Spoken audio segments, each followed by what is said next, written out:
Good afternoon, everybody, and welcome to Harbor Springs, Michigan for the third intro regatta of the Great Lakes 52 season championship.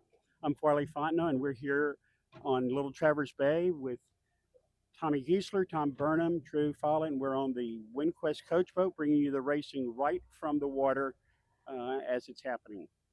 We are now in the sequence for our first race with just under 3 minutes to go to the start. We've got breeze here of about 315, and the course set is 1.3 miles. We've had a slow build today, and we're waiting for the sea breeze to come in. Hopefully, we'll see the breeze increase as we race all day. But for now, we're starting in about 7 knots. 2 minutes and 20 seconds. Going from the pin to the boat is the WindQuest, owned by Doug DeVos from Michigan. The second boat is the Wizard, owned by Peter Askew. In front of him to leeward is John Hume and the Katoon. Above him is the Mockingbird, Chris Duhan. The Natalie J heading up right now, owned by Phil O'Neill. And below him is the Heartbreaker, owned by Bob Hughes. We have 6 boats this regatta. We had 10 at our last regatta, but some of the guys had to go and do other regattas, and these are the 6 that are fighting it out for the overall championship. With the top 3 boats are within 3 points apart. 1 minute and 37 seconds to go. WindQuest tacks early down here at the pin end, being pushed a little bit by the Wizard with the stars on her sail. Wizard heads up. The boats are beginning to dial up with 1 minute 23 to go. Line is set square by Carol Ewing, our race officer. And the girl running the bots are Carolyn Roseford. Katana at 104 is set up pretty late. It's going to be tough for her to get to the line. You see the lineup going from the race committee boat over there is Bob Hughes and the Heartbreaker, the Natalie J. See the black boat heading down is the Mockingbird. The stars are the Wizard. There is the WindQuest, and Katana slowly sneaking her way up with 40 seconds. It's probably good timing on the tactician Morgan Larson's part.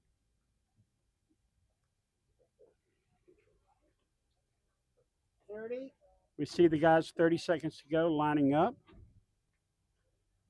Katana tacks over to port as she was going to have a tough time laying the pin anyway. A big dip by the WindQuest, who definitely wants the pin. They head up with 15 seconds to go. Doug DeVos driving. Terry Hutchinson calling tactics. They're going up to the line with 8, 7, 6, 4, 3, 2, 1. Bows are down, and they heat it up, and they're off.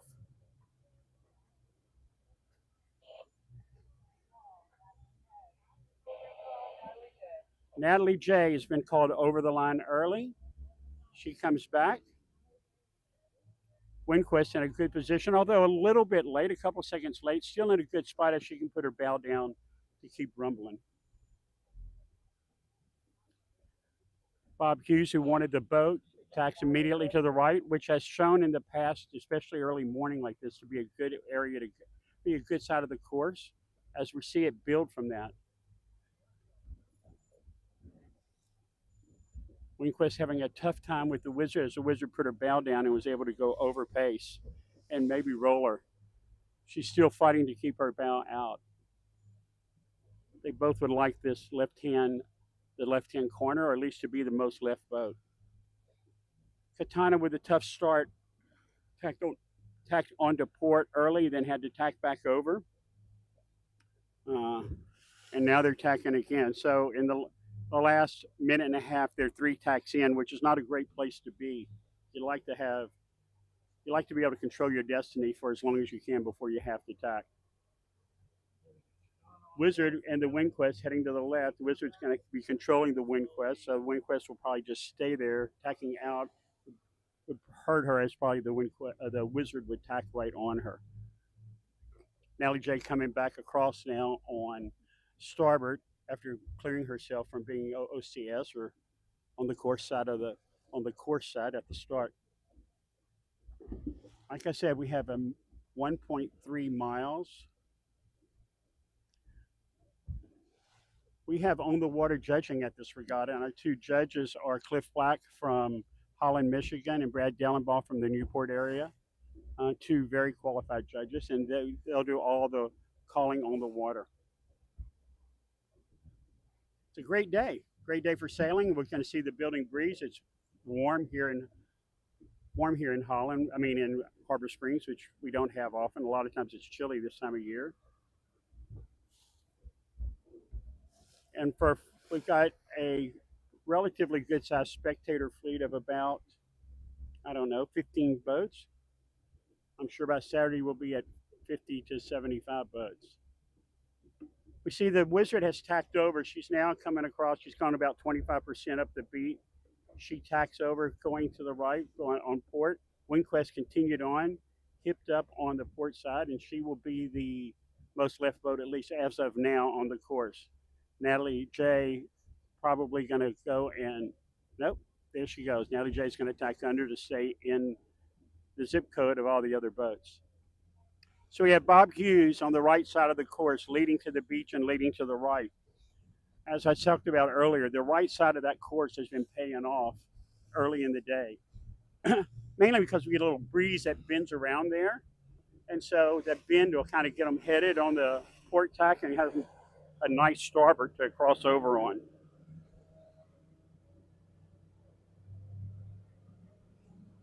So from your screen, the boat to your upper screen is the Heartbreaker.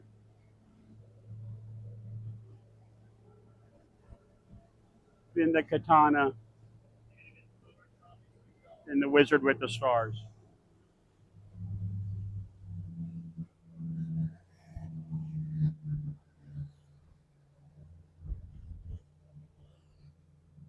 All boats on port tack. Bob Hughes poked out to the most left boat.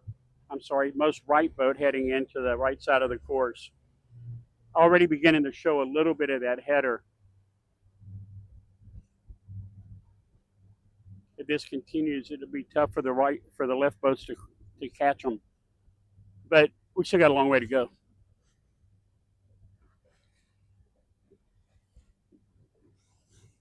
The nice thing about being the most right boat, especially to leeward, you can press down for pace. You don't really need to pinch where some of these guys are fighting to protect their lanes.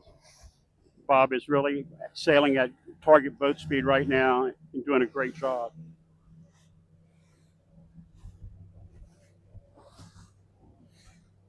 Calling tactics for Bob is Manuel Wheeler, a um, great dinghy sailor from Spain, who's been doing a lot of top end sailing for the last couple of years and done a great job.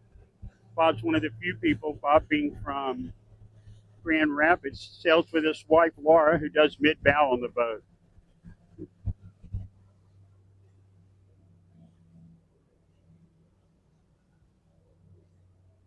And on your screen, Bob is the upper boat in the upper left corner,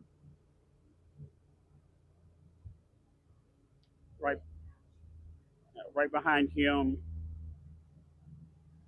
on your screen is the Katana, and then the Mockingbird, and the boat with the stars is the Wizard, and the white boat below them is the Natalie J. And you're not in your screen right now is the WindQuest, who is hipped up on the Wizard.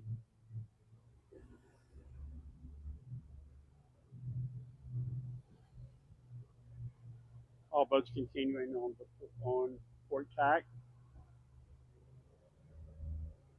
Looks like a little race to the starboard ley line. Katana's done a good job to get off of Bob and maybe have a little piece of him when Bob tries to cross, depending on what the angle is, the true wind direction when Bob decides to tack.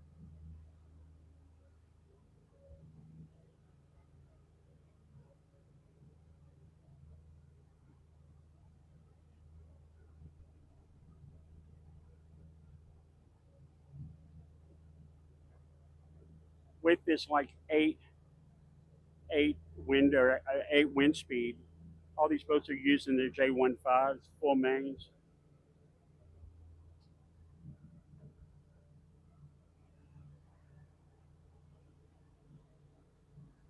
These boats all have relatively equal boat speed.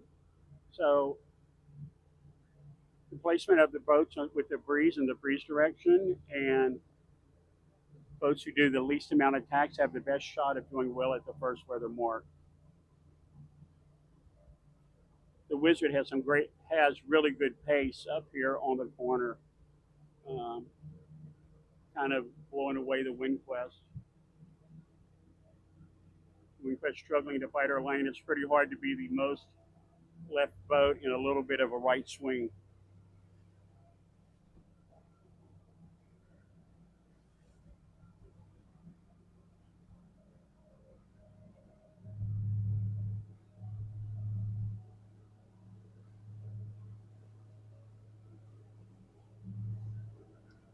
1.3 miles, and these guys are probably right now. We're seeing right now. Here we go. The three boats on the hip tacked over. Bob Hughes up at the top. Katana tacks over, and so does the Mockingbird. We'll see how the exchange goes here with the Wizard and the WindQuest as they cross up, as they get up to that, close to that starboard ley line. These guys are, from the angle they're coming off the beach, they're very close to the starboard ley line. It's hard for us to tell out here.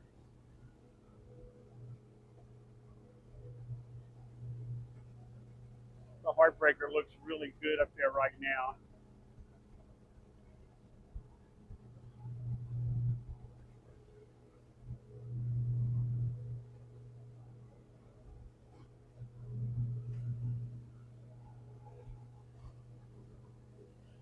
As the boats converge together.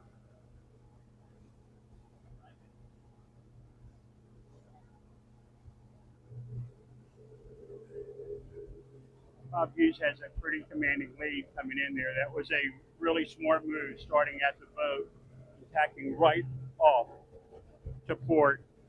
And that right hand side paid off as kind of as predicted. And you go, why wasn't everybody there? Well, there's a lot of reasons that everybody wasn't there. Maybe they thought the line was a little more favored to the pin. Wizard does a great job crossing the Katana. So Wizard did a great job, and she came from the far left. So boats on the two sides came. Windcrest crosses just behind the Mockingbird. Should go behind the Katana.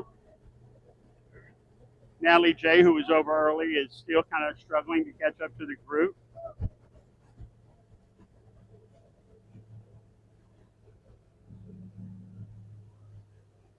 And if you look at the boats coming up here on starboard tack, the Mockingbird and the Katana are not laying. Bob is close to laying. Bob on the Heartbreaker. You'll see the Wizard probably go up and hip up to get a better lay and to be able to press down and go as fast as she can across and not have to worry about trying to pinch up to get to the mark. So we have half the boats on starboard coming up to the weather mark, and you have half the boats. Here comes the Wizard as she tacks over. The Natalie J tacks over. So you got 5 boats on starboard, and the WindQuest coming over to find a lane that she can breathe in.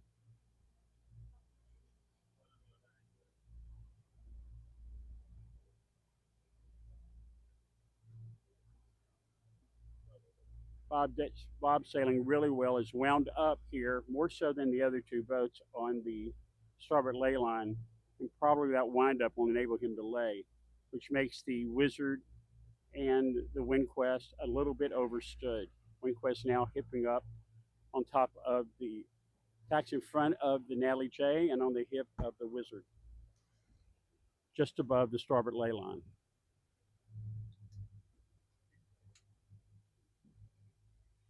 Bob yesterday broke his lower lifeline on a practice race and put 5 of his crew into the water and had to retire for the day to repair it. And the boat captain and ground crew worked all night and got a new bow puppet made, and they're racing today.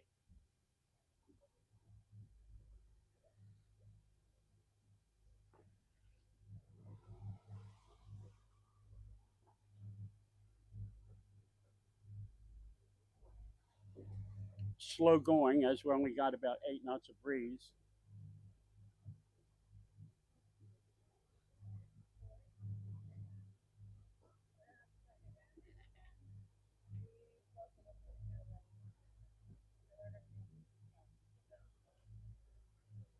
Amazing that with these boats that at 8 knots of breeze, everybody's fully hiked. They power them up so much to get as much power as they can out of them to make the get the foils to work through the water. But they're doing a great job. They're all powered up.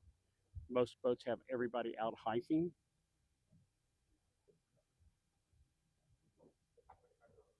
Bob's done a good job. He's going to lay in from here.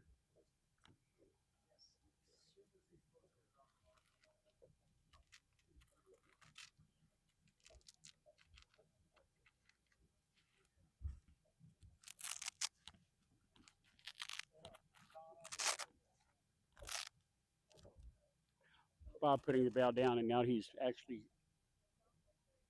at a good ley line, a good thick ley line.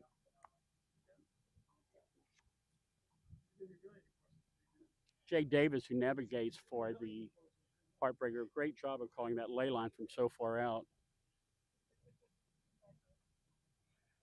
The two boats inside Bob, Katana and Mockingbird, tack over. They'll probably find their hole behind the Wizard and in front of the Windquest as they come across on the port tack, just under the port tack ley line.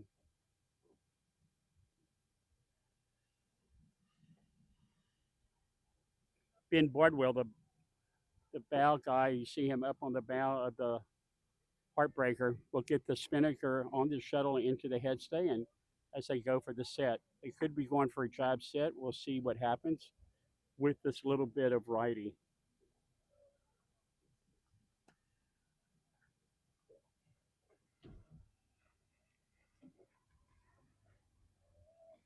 Robbie Kane on the bow of the Wizard. He sets up. Bob does go for the jibe set, just as we talked about.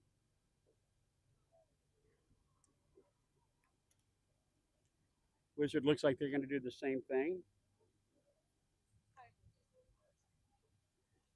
Dylan Bogle on the bow of Katana, son of great bowman Scotty Bogle. It's hereditary.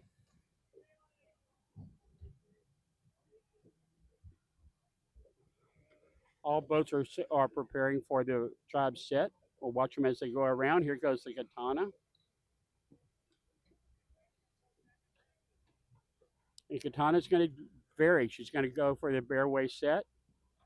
Mockingbird already set up for the jibe set. So is the Windquest. Pulling the chutes back early to get a good jibe set to go.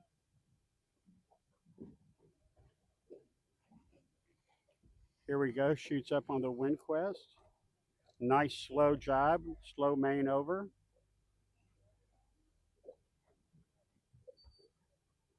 And the spinnaker's full before the transom leaves the mark. Well, there it goes. Natalie J also coming in. So we have Bob Hughes, who led at the first mark, the Wizard, the Mockingbird, the Windquest, and now the Natalie J, all on port jibes from the Bearway set. Morgan Larson and John Hoon on the Katana, separating to get a little breathing room and try to find something out there to get them back into the game.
Well, if you could have heard that, that was our race committee, Carol Ewing, saying that she's moved the mark from 315 to 325, the new weather mark. We have the boats lined up, the five boats that Job set, the red chute being Bob Hughes, and the heartbreaker behind him, Peter Askew and the Wizard. Behind them is Chris Duhan on the Mockingbird, Doug DeVos on the WindQuest, and Phil O'Neill on the Natalie J. All lined up. Over out of your screen, whose bearway set is coming from the downwind right, is John Hune and the Katana. You're looking at all that's all set right there. That is the Natalie J right on your bottom of your screen with the WindQuest right in front of her. You can see the chute in red, Bob Hughes, leading the pack. The boats are pretty tightly packed.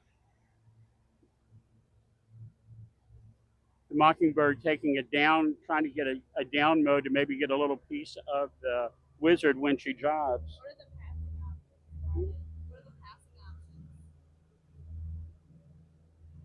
The only way, what all these boats are going to do here is going to try to work down, so that when the boat in front of them jobs, it's an option for them to pass.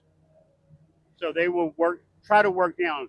Not easier said than done, as it's light air, so you got to keep bow up. The guy who has got a great shot of passing is actually the Natalie J, a very good downwind boat, who could jump either on the WindQuest or maybe even the Mockingbird, depending on where she is. It could be really hard for anybody to get to the Wizard or to the Heartbreaker. And obviously another passing option would be the Katana, who's come down and now has jibed over to starboard, approximately a quarter mile below them. It is in good breeze. Bob Hughes jibes over, coming back.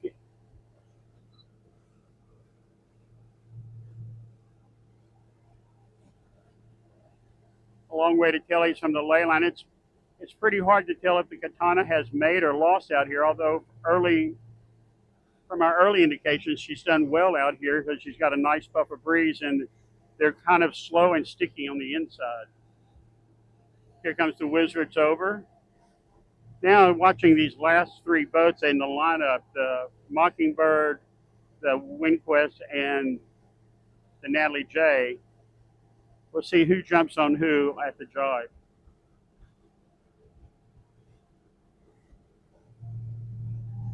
You know, and looking at it now, it doesn't look like the Katana has, I don't know if she's helped or hurt her situation. She's probably pretty close to where she was.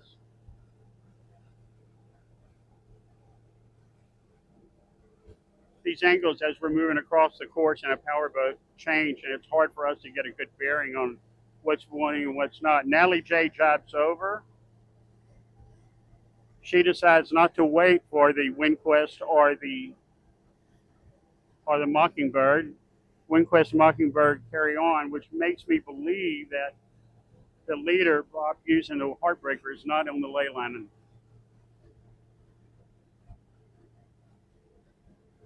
There go the two boats. WindQuest on, driving simultaneously with the Mockingbird. Both of those boats are sister ships in the hull, so they're very close. And Bob Hughes also has a sister ship to that boat.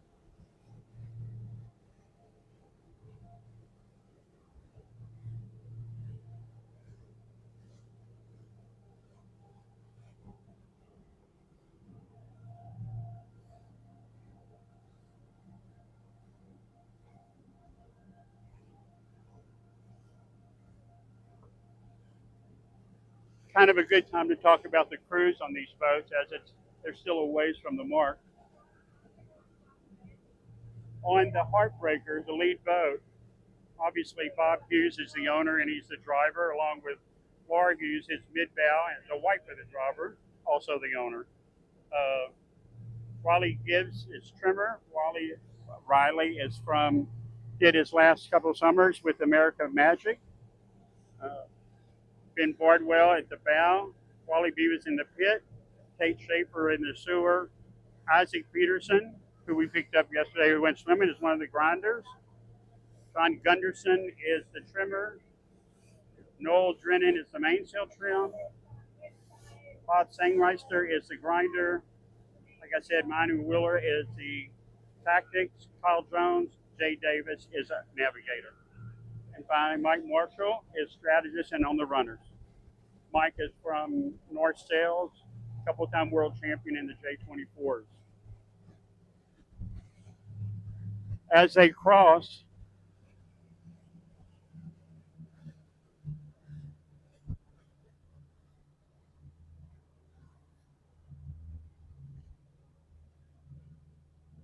we see the Katana crossing, and the Katana has a good angle on these guys.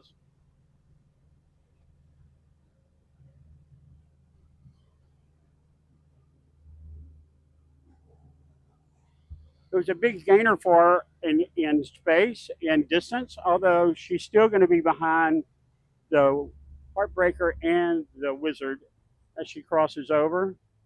But she put a good chunk of time on the three boats behind her.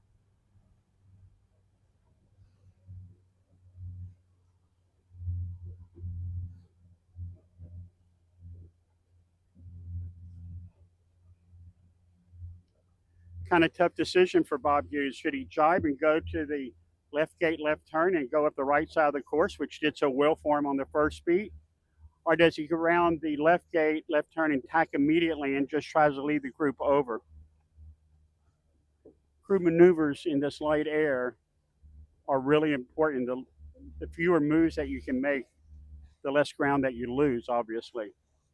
Bob's pretty poked out there right now. He'll probably go, if he's Katana drives, he'll probably go to the left gate, left turn, and just tack over. It's not a big chancy maneuver for him, and it still gets him on top of the fleet, which is where he wants to be. They're all coming in here now on starboard jibe, the whole fleet.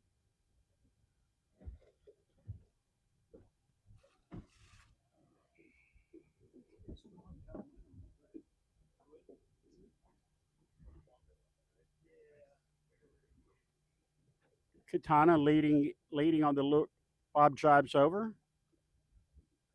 Bob wasn't laying. The Wizard is not laying either, nor is Natalie J. A little tough jibe there for Bob. There he goes. Bob's going to cross the gate and go to the left gate, left turn to go up the right side of the course, which paid so well for him on the first beat.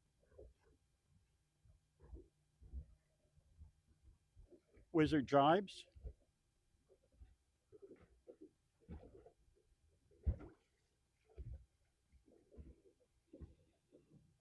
There goes Bob down with the chute. The Heartbreaker down with the chute. Nice turn. Jib's coming in. Main's coming in. Bob's going to snuggle up to that mark and going up the right side of the course. Wizard's going to follow suit. See her takedown line getting tight on the foot. Here she goes. Chute's coming down.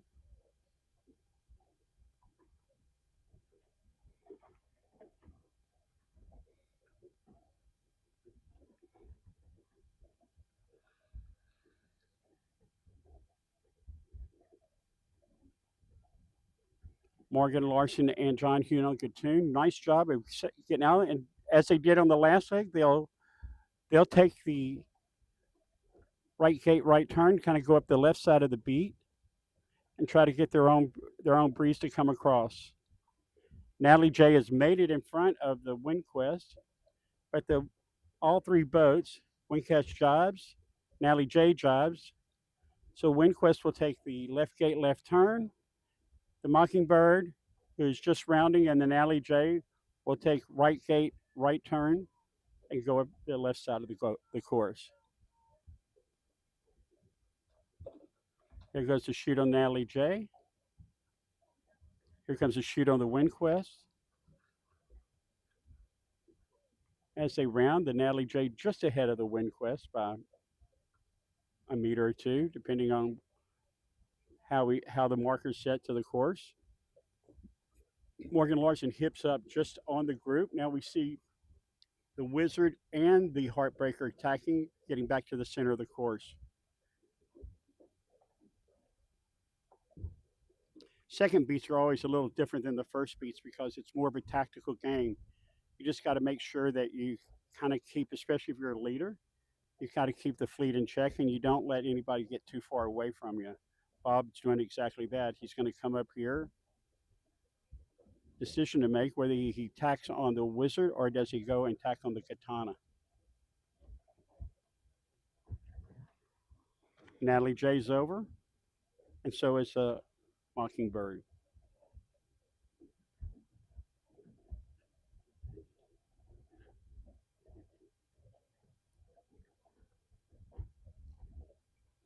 There goes There goes Heartbreaker.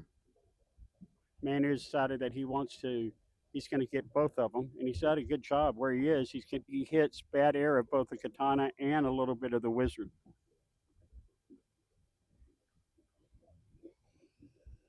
It's another decision for Steve Hunt on the wizard. Does he stay down there? Does he try to get back up and engage with Bob? And we got to remember, as they're doing all this, the back three boats are slowly gaining on them every maneuver they make. Obviously, the wizard feels pretty comfortable there. The wizard will take that second all day long if she can keep it, so she'll play the game from there.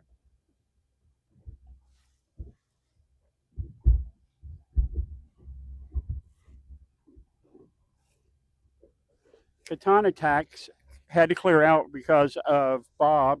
She tacks on the mockingbird, and the mockingbird is back out.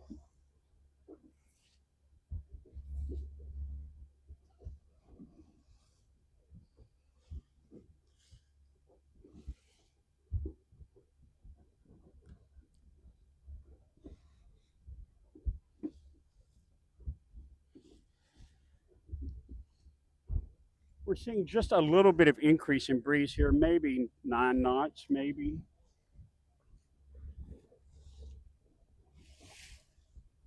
I'm sorry, 7 knots.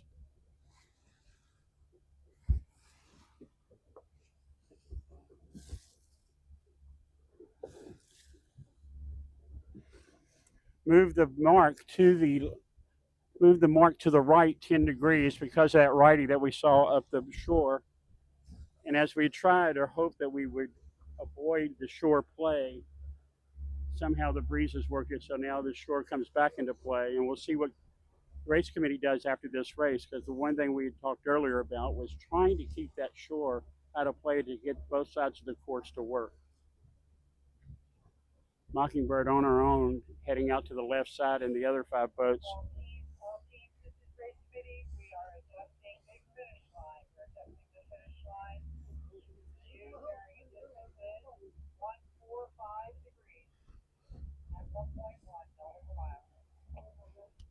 Carol's moving the finish line to make it for a deeper run.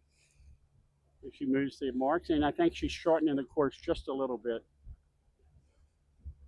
We've got all 6 boats now on port.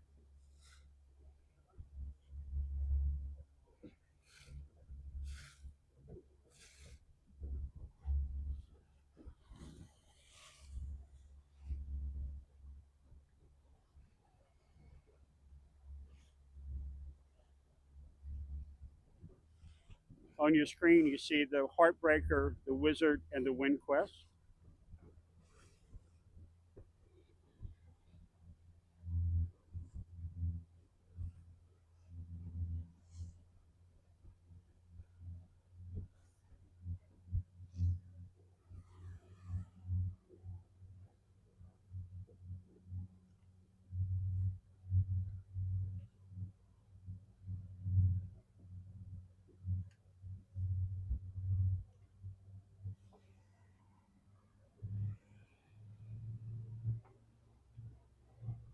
The Wizard, which is also a Great Lakes boat owned by Peter and David Askew, have a really star-studded crew. Charlie Enright is the strategist. Charlie is now he's done 2 round the world races, but also the new CEO of U.S. Sailing. Steve Hunt from San Diego is calling tactics. Richard Clark from Canada, the Olympic sailor and multi-time world champion. Simon Fisher is a navigator. Marcos Constance is trimming main.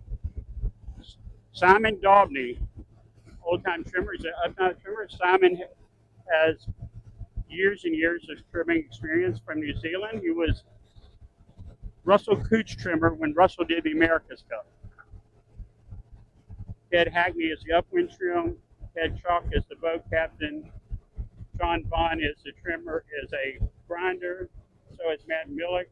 Kobe Shaw is the bit. Pete Becker is the bank bow, and Robbie Kane does the bow. That's the crew of the Wizard. Wizard tacked over, and so did the Heartbreaker. We put a loose cover on her.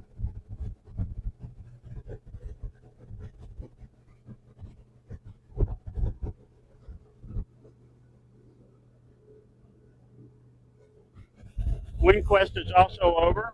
A nice gainer for the WindQuest getting into that corner.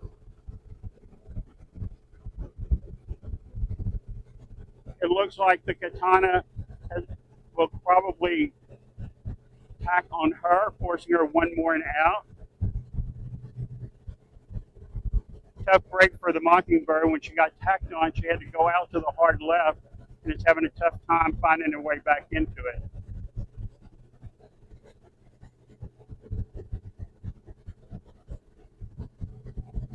Very interesting.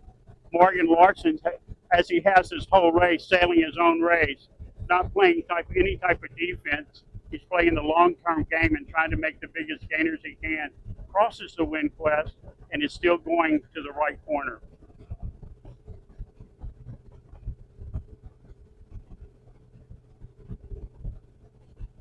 These boats are pretty lifted on this, off this shoreline here.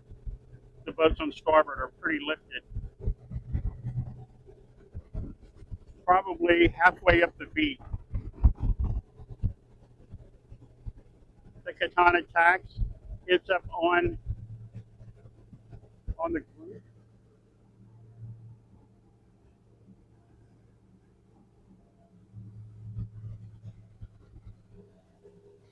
So you've got, as you see on your screen, right below your screen,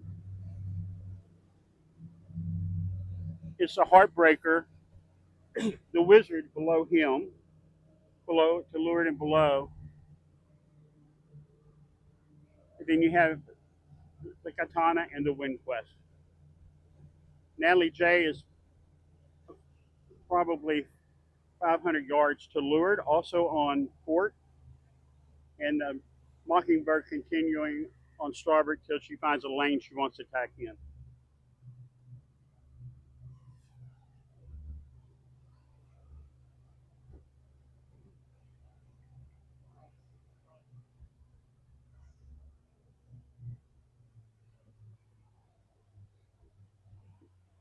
Breeze has actually now died a little bit, so the going gets a little slower.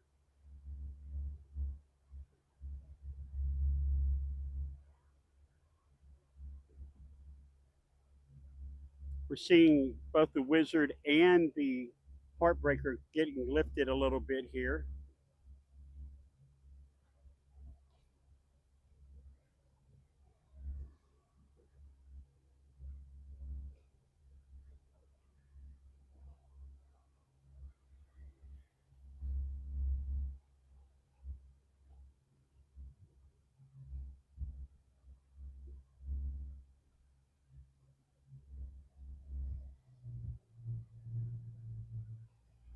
We say it's slow going, but on the WindQuest, they're doing 7.5 upwind. So just to give you a feel for what these boats are doing right now, in 7 knots of true breeze, they're going 7 knots upwind.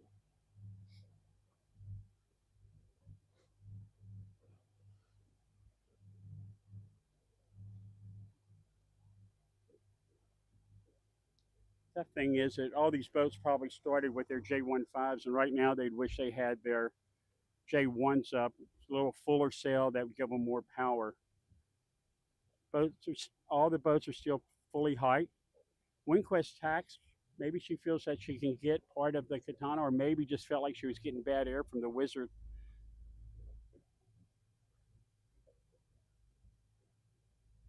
spectator boats are motoring about, which isn't going to help the sailboats as these guys are throwing out a lot of wake in a pretty light air. Heartbreaker's doing a great job of peeling off of the Wizard. WindQuest goes behind the Katana.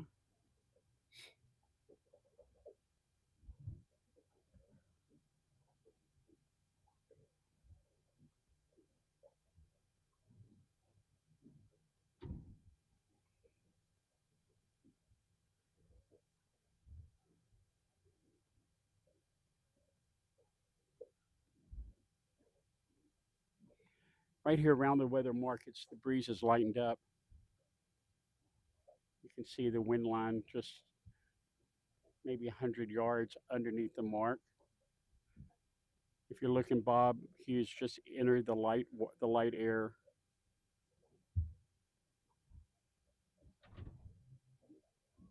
Heartbreaker, though, going really well. So is the Wizard. Katana also tacks over. And here comes the Natalie J right behind her.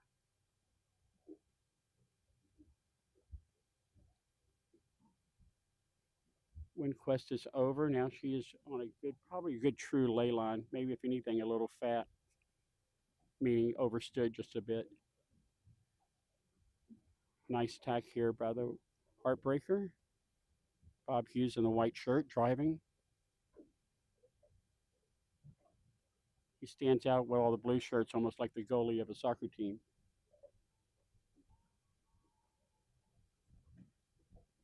Wizard tacks. They're over. Bob, you see, doesn't have anybody hiking as they're really, I guess, struggling for power. And you see the Wizard guys all laying down. It's light up here.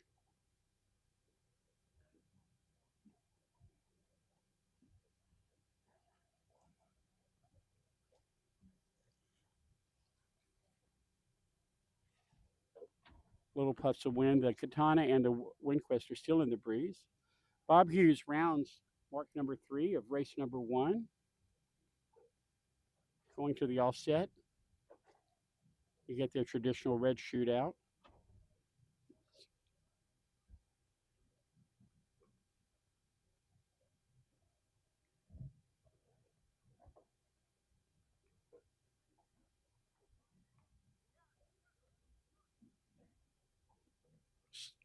To the offset. Bob shoot in the shuttle up the headstay, going for the job set. Shoot's going up. Bob slowly turns the boat as they get the chute around. Shoots up, sheeted in. Well done.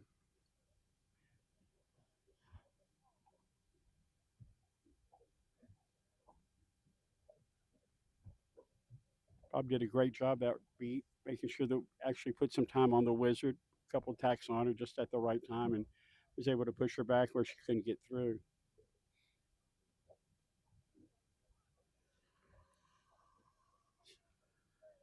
Wizard goes up, and they're going to do the bareway set and try to get more breeze in the middle of the bay. If you look at just where the wind is right now, there is more breeze in the middle than going up this right, going up the upwind right or the downwind left.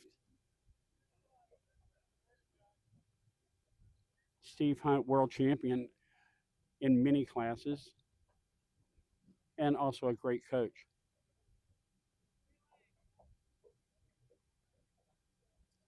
John Hoon and the Katana. They are setting up for the job set.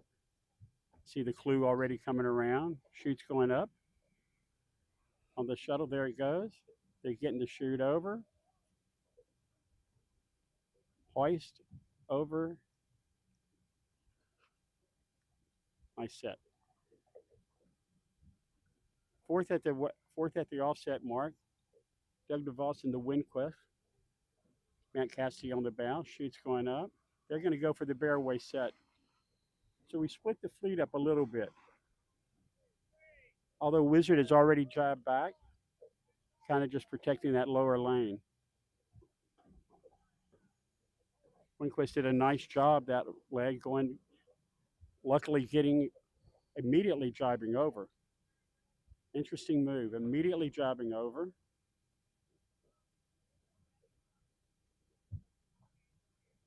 Winquest was fortunate enough to get to round the left gate, left turn, and be able to go the upwind right, and got to the corner where there was some little interplay tacking. She was able to move up through the group.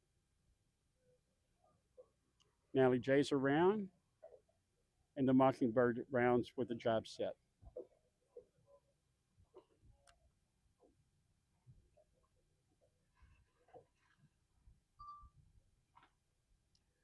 Well, if you thought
and we're back.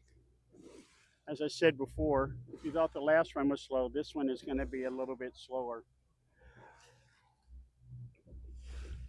The windbreaker felt the need to get off the beach and go and address the Wizard, who's made probably a little bit of a gainer on her.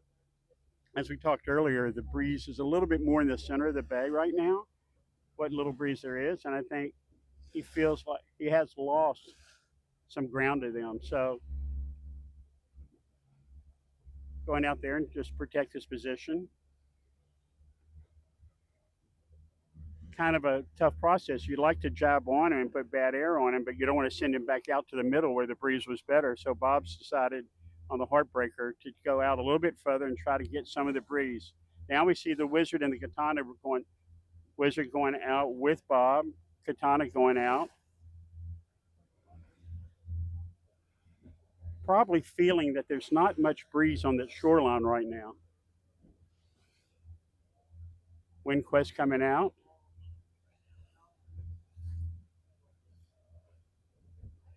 They shorten this leg. So right now there's a good chance that Bob is very close to the ley line.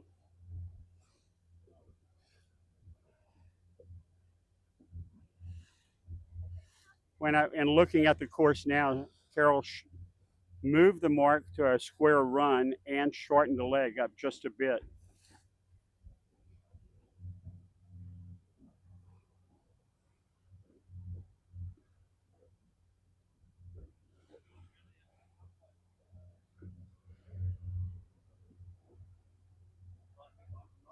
So you're looking at at the top 5 boats right there, all 6 of them. Bob using the red chute. Right behind him is the Wizard. Right behind them with the red logo on the spinnaker is the Katana. Behind them with the thinned outline man pointing forward is the WindQuest. And then fighting it out, and they are fighting it out, is the Natalie J and the Wizard with the white chutes. Yeah, these boats are on the ley line. I think Bob's having a tough time holding chute. It's getting that light. The breeze is just dropping out right here, and Carol's gonna try to get this race finished so we can get one in the books. The Wizard working over the Natalie J right now. And these are pretty tight carries. So, I mean, normally this is a VMG, which is what this is, or VMG running, but they're pretty tight right now, almost maybe a little above VMG.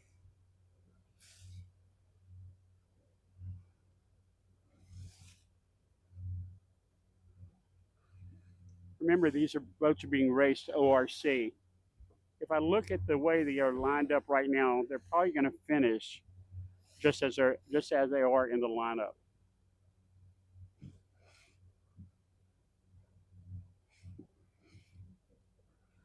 Bob's struggling a little bit with the spinnaker right now, trying to soak in this light air, not working well for him.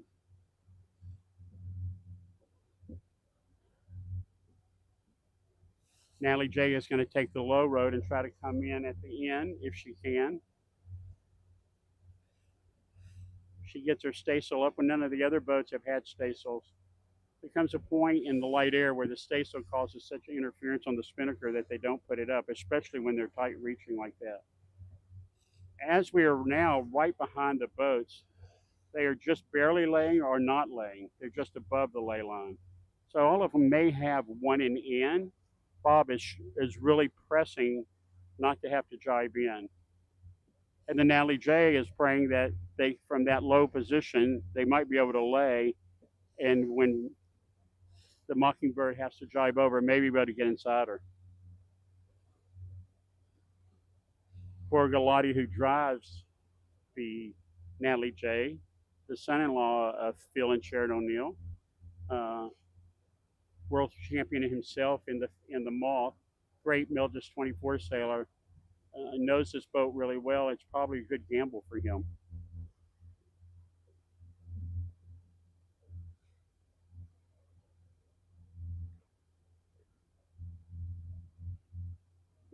As I said, slow going here.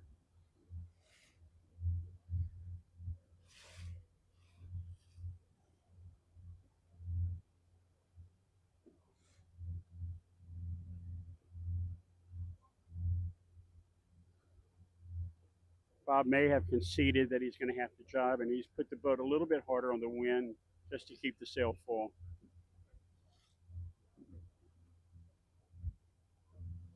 Whew. It is getting light.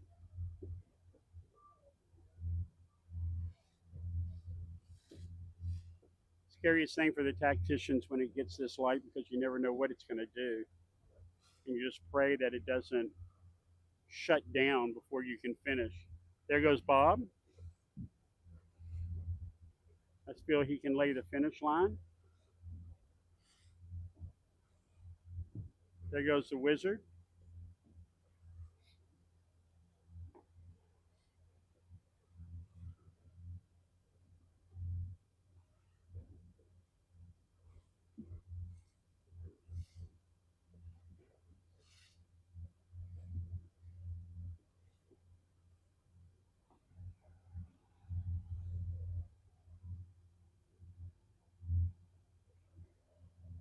And Bob Hughes and the Heartbreaker crosses the finish line first for the first race. Quickly followed now by the Wizard. Katana jibes over as she goes on the ley line to the finish line.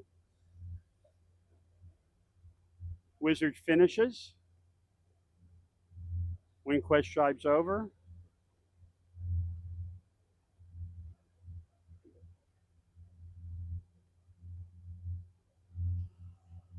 I'm not sure, I'd never be sure, but there's a chance of a possible postponement while we see if we can get a little bit more breeze. We'll see what Carol decides to do between the races.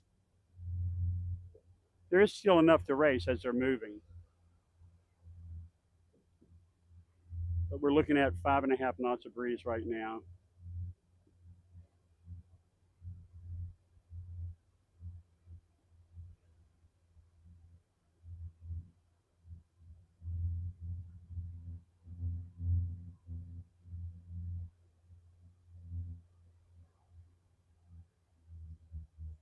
John Hoon in the Katana comes in third boat to finish.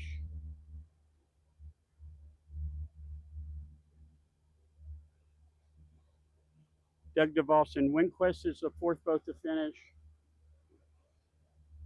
And it all worked out for Board and Natalie J with the low mode. It looks like they will finish ahead of the Mockingbird.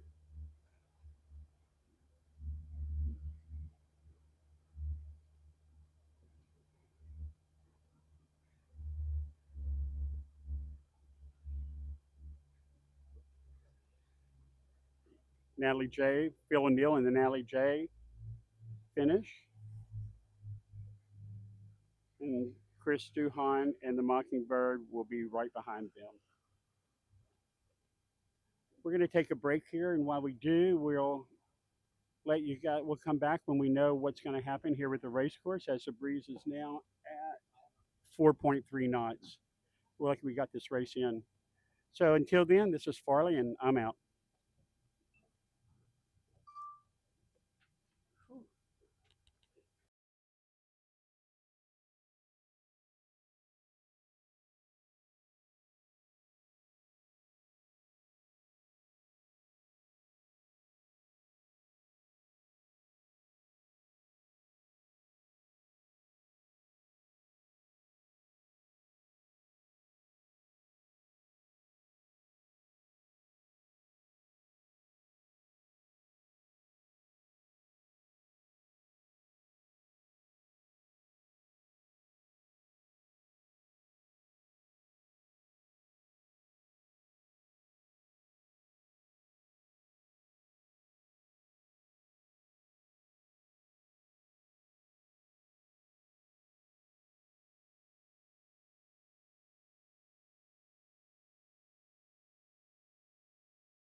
Hello and welcome back to race number 2 of the GL52 Summer Series here at Harbor Springs, Michigan at the Little Traverse Cup.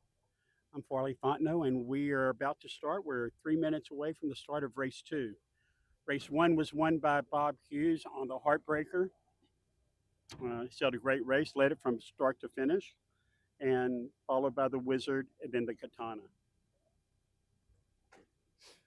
We moved the weather mark. The breeze had died to 4 knots at the finish of the last race, and we're now up to 6.5. So we're giving it a go. We've kind of readjusted the course. The course is 1.1 miles at 3:30 is the bearing to the weather mark. 2:30. You see all the boats beginning to line up from the pin to the committee boat is the WindQuest, the Natalie J, the Heartbreaker, Katana, Wizard, and the Mockingbird. Mockingbird just tacks on to starboard.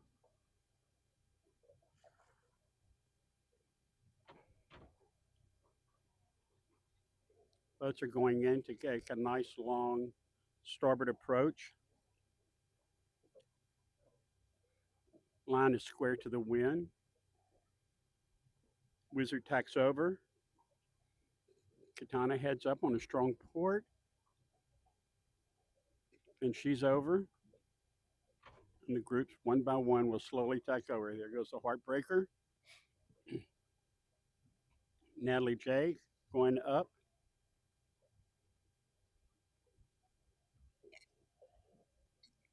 And WindQuest tacking now to try to prevent her getting hooked by the Natalie J. You see the top 4 boats being the Heartbreaker, the Katana, the Wizard, and the Mockingbird. So push the Katana. 1:05 to go. Katana waiting, doesn't want to get hooked. Not going to get hooked. Wizard's up. Katana's up.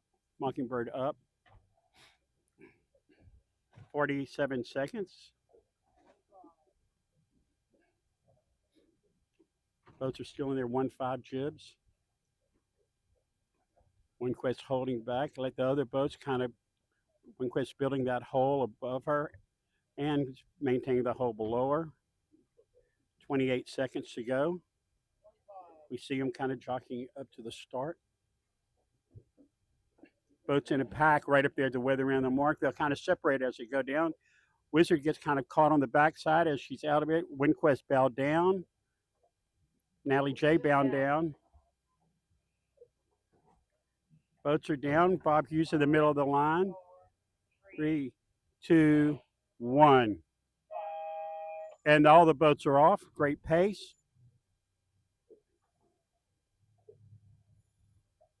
We got nothing from the race committee. All boats must be clear and they're off. From leeward, we got the WindQuest, the Natalie J, the Wizard, the Heartbreaker, the Katana, and the Mockingbird. WindQuest, 2 really good starts at the pin today. Natalie J kind of holding her lane.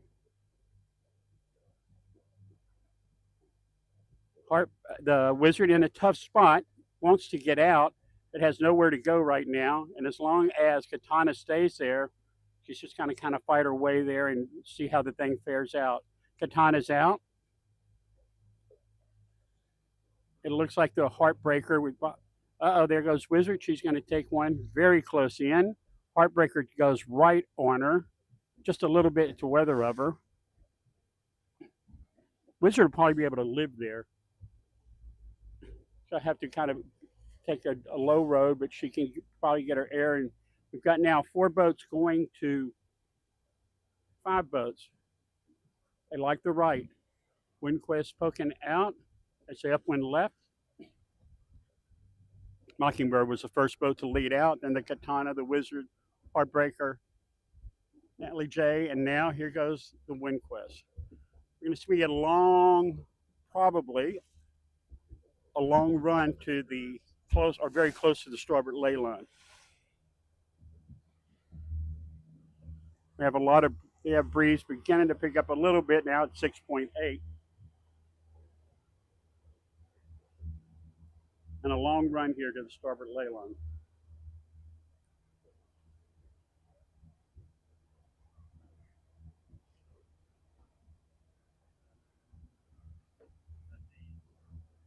While we're letting the boats go to the starboard ley line, we'll talk about the crew on the Katana.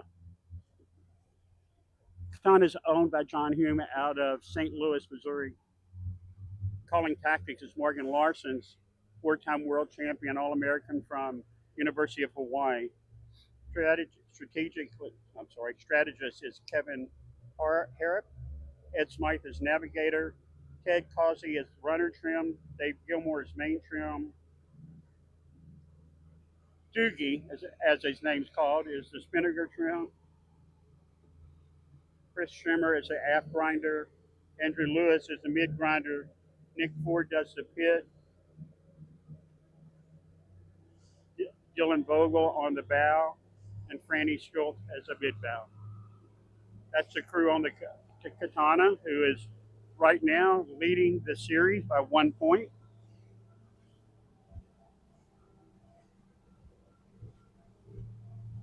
The Mockingbird's done a great job after attacking of pressing down. This is almost identical to what Bob Hughes did on the first race. Now, and on the other end, where you see the WindQuest and the Natalie J, they're holding their own and trying to stay up. The breeze is a little bit more consistent around the court over the whole course than it was our first speed of our first race. Wizard, who had a bad start, now trying to find a clean lane after she being tacked on by the Heartbreaker as she tried to get out of that.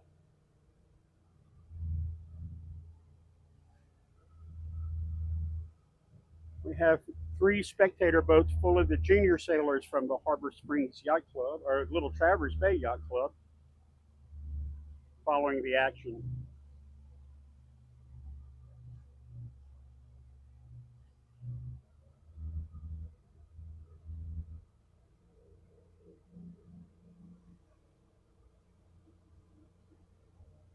Long port tack run till they get close to the ley line, and then the action will start where they start banging on each other. Until then, we're just going to have a long run,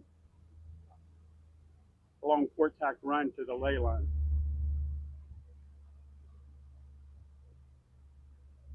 Nice flat water out here, which is good and bad because all the boats are able to sail to their target boat speed, which keeps the boats very, very close.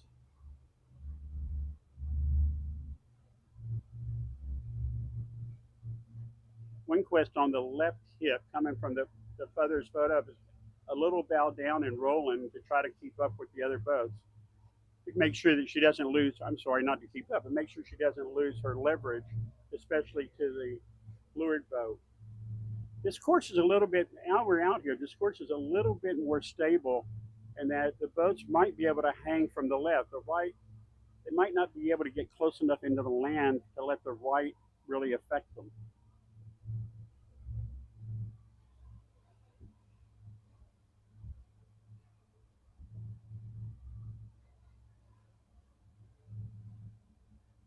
Again, the boats are all powered up. Everybody's hiked out.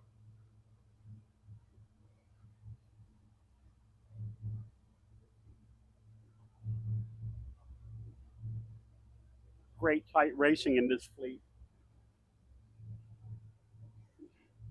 As I said, we had 10 boats at our last regatta, which was our best turnout.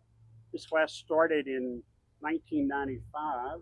I'm sorry, in 10 years ago, 2015.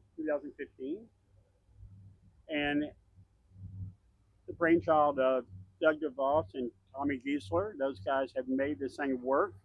Now they brought in Linda Lundquist, who is the class executive director, and she does all the work for the class to make sure that these regattas go as flawlessly as possible. The group is staying pretty stable now with the Mockingbird who got out. In fact, they may, if anything, got lifted off of her. She's going to have a tough time crossing back.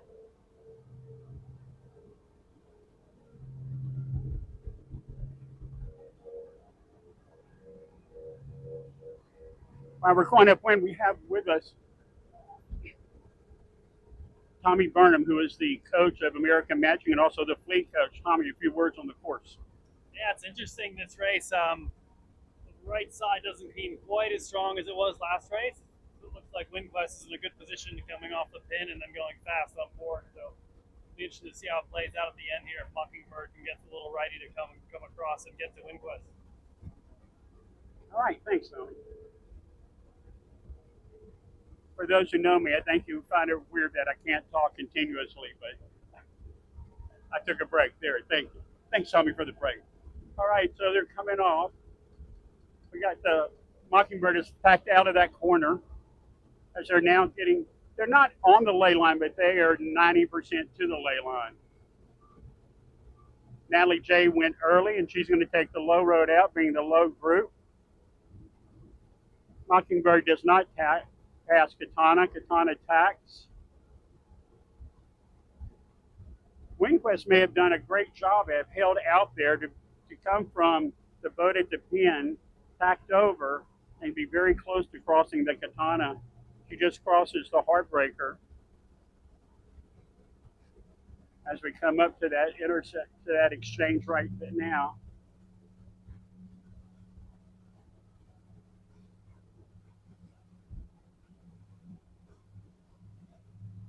WindQuest, Mockingbird tack. WindQuest tacks now on the Katana, and I'd say they're 95% on the starboard ley line. With a little bit of lift, they could lay. Early tackers out were out of the pack was the Natalie J who tacked first, and then the Wizard who's trying to fight her way back in. Bob Hughes tacked a little bit early. And looking at it now, the WindQuest is not laying, but very, very close and probably a quarter mile away from the mark. Breeze is 8.4, maybe 7.9. We've seen a little, if anything, just a touch of left. We started the race at 3:30, and we're now looking at 3:25 wind direction.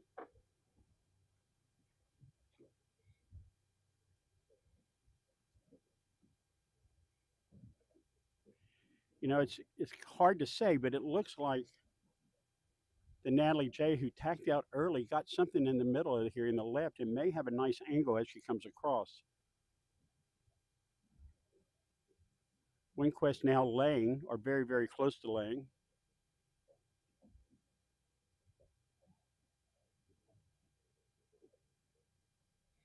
In this light air, it's so important on these boats that you have as few tacks as possible. And that's why we see these long lineups. Unlike dinghy sailing, where you can accelerate pretty fast, these boats, especially with their small keels, will go sideways, and tacking's just hard. WindQuest leading with bow down and kind of pressing in here for pace.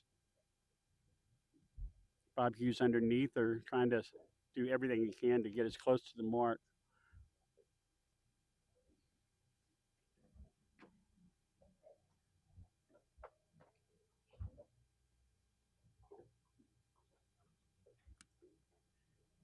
There goes Natalie J. She's probably 4 or 5 lengths underneath the ley line, or maybe more, maybe like 8 lengths underneath the ley line as she crosses over on port.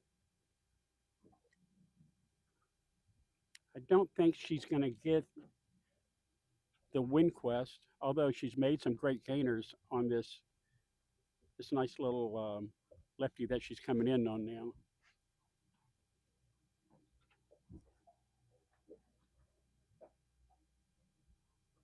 Yeah, we've seen that 5-degree shift, a little bit of a 5-degree lefty. She looks good out here coming across. It's going to be very close with her and the WindQuest.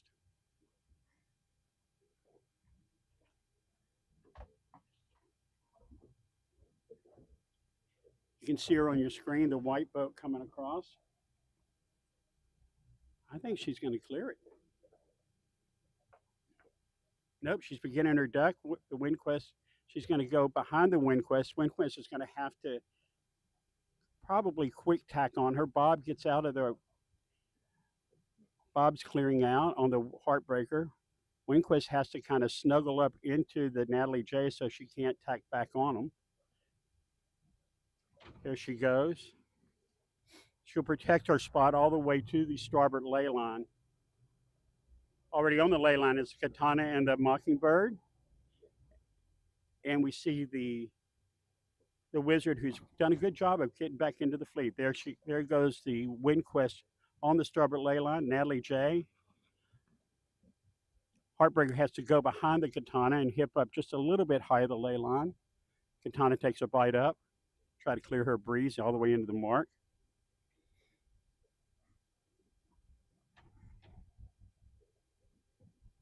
Matt Cassidy on the WindQuest gets the spinnaker ready as he gets it, puts it in the shuttle into the headstay, and puts it up as it goes up the headstay.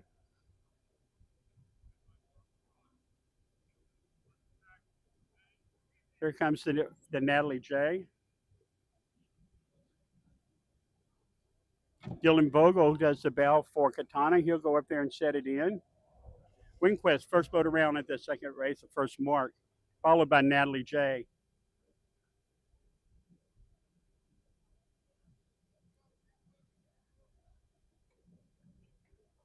WindQuest set for the job set. Hoist, up. Little problem here, open it, there she goes. Natalie J goes for the Bearway.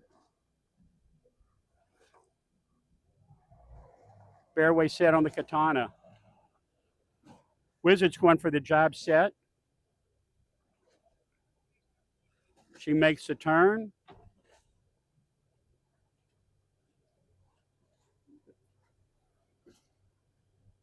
Bob's Heartbreaker sets with the red chute. Nice work.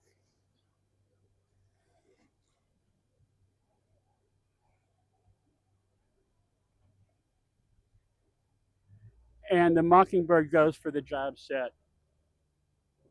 So we've got 3-3 split here. Lead boat taking the jobs, doing the job set. The second and third place Bearway. Probably not exactly what Terry Hutchinson on the WindQuest wanted to happen. He'd love to have those second and third boats follow him just to kind of keep him in his back pocket. But now he's going to have to sell his course out here, sell his own race, and see how it fares out. Staysails are going to be used, which they weren't used on the first race because it was too light. Staysails are all up.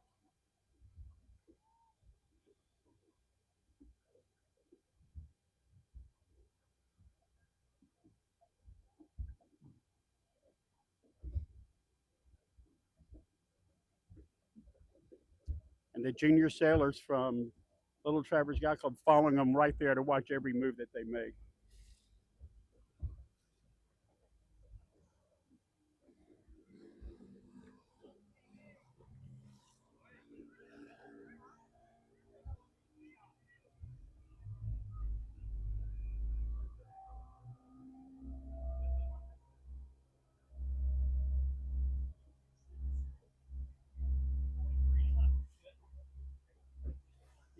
What you're seeing is the Natalie J, the Wizard, and the Heartbreaker who went on the Bearway set, going to the center of the bay.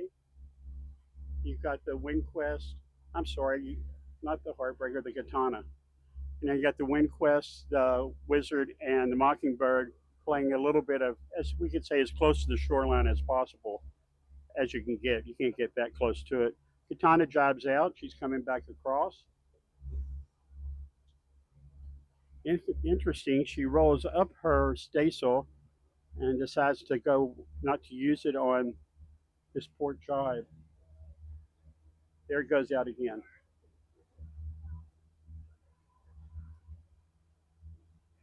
We're looking at 7 knots of breeze as we come down the run. Beautiful shoreline here that they're playing.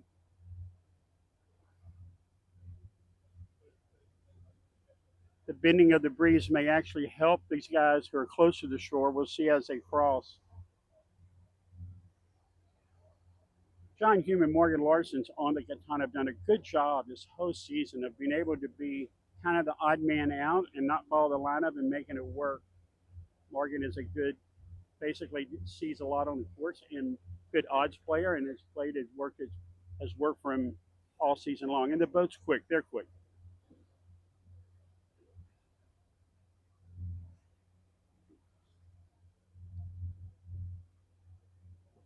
T. Hutch, Terry Hutchinson on the Wind Quest, patiently waiting to find a time that he wants to get across there.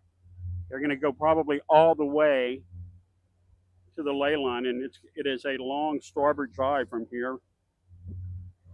Carol Ewing's done a good job of putting the course. It's probably an equal split.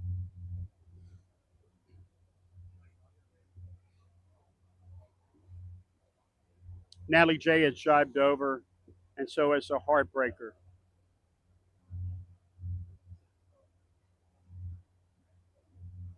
Katana, again, in the middle of the course, looks really strong.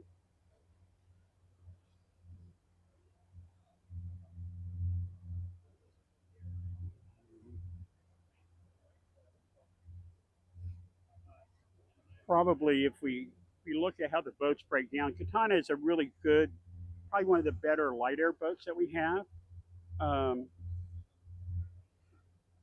and uses that to her advantage, especially in this light breeze. Wizard's over. She doesn't want to get to the ley line. There goes the Wind Quest. She's also over, very close to the starboard ley line going into the mark, but probably a good half a mile away. I think it's going to be hard for either one of these boats to get the Katana. Staysails are out. They're rolling across.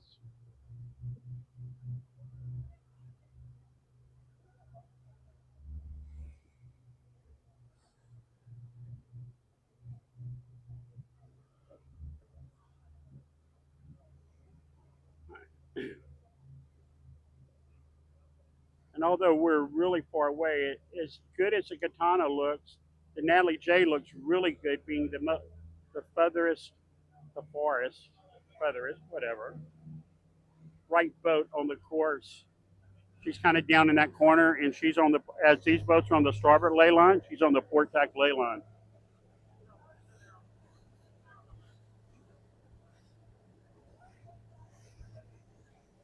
Very interesting. The Katana continuing with their staysail in and out, playing the breeze, depending on what the strength is to get it either in or out. They probably have a wind limit, or basically a wind number that they're working with. She she does a good job. She crosses the Wizard, although she was ahead of the Wizard at the weather mark. I think she's going to have a piece of the race winner, race winner Wind Quest. Yeah, she's ahead of him for sure.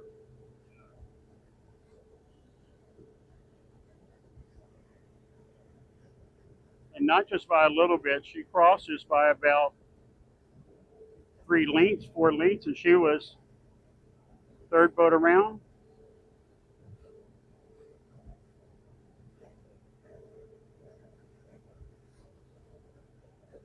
The port tack boats are coming across in a nice header.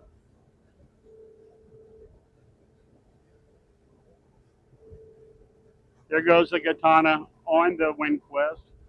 But I think that the real winner could be the Natalie J out on that port tack ley line, and Bob Hughes, who is kind of just above her. Those guys are coming across on a really good down port ley line. I mean port jibe number.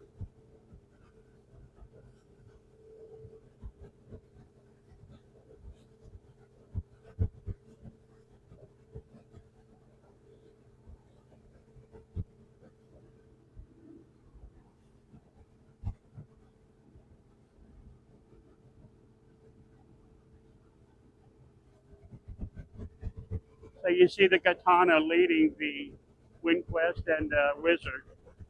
They're coming up to cross with the Heartbreaker. Uh, I think the big gainer on this leg is going to be the Natalie J.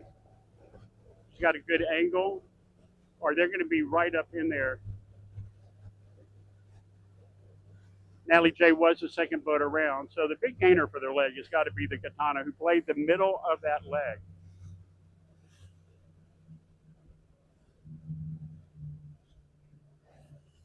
group is pretty compressed as they come into the leeward mark.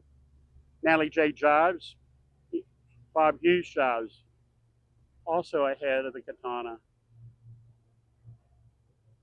So overall winners were obviously the downwind right or the upwind left-hand side of the course.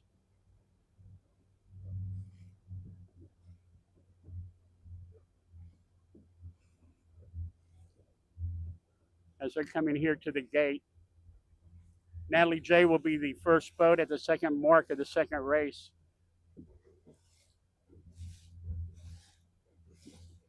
Nice job by Bill O'Neill, number 4, in getting them down, and by their navigator, Carlos Robles. Shoots down. They're taking right gate, right turn to go the left-hand side of the course.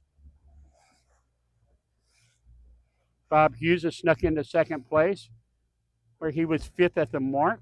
Is that right? Yeah.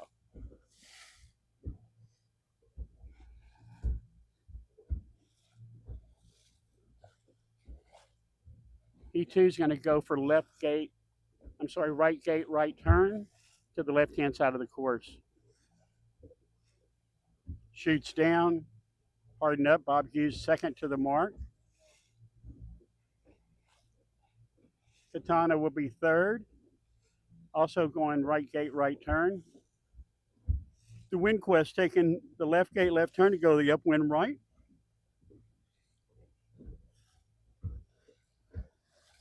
Kind of a wide rounding for the WindQuest as she goes around, maybe to get a good snuggle up to the mark, but not a great rounding for the WindQuest.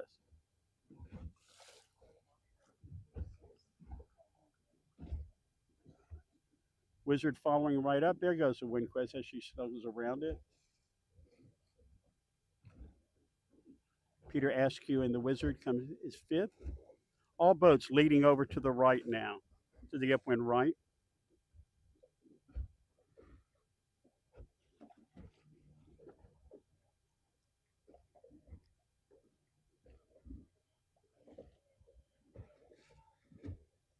And Chris Duhon and the Mockingbird now taking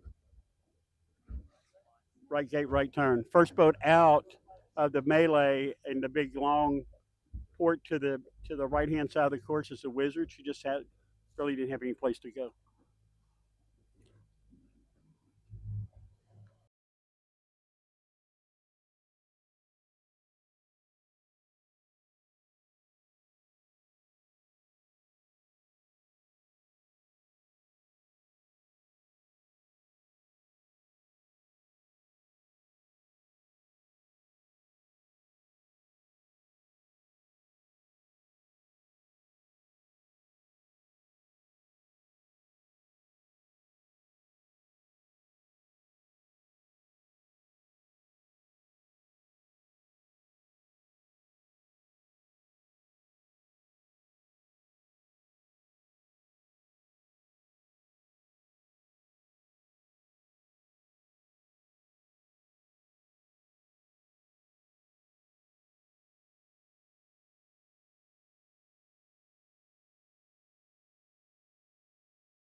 And we're back.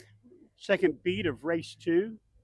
When we kind of left, all the boats, we had the top four boats kind of leading out to the right.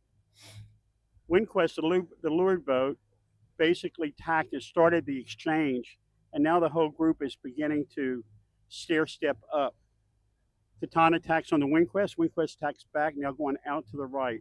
Now Katana has kind of got caught under the Heartbreaker after the Heartbreaker tacked on her on the starboard, and Bora and Galati, who's driving the Natalie J, has basically shepherded up those two boats, and now they're all on a long starboard. Kind of interesting, giving the WindQuest kind of that right-hand side that was so cherished up the first beat and the whole first race. But very interesting, we talked at the last, if you recall the last beat, we had the top end left actually came in for these guys. WindQuest takes a chance. These guys want to go out and see if they can get some of that lefty that's coming across.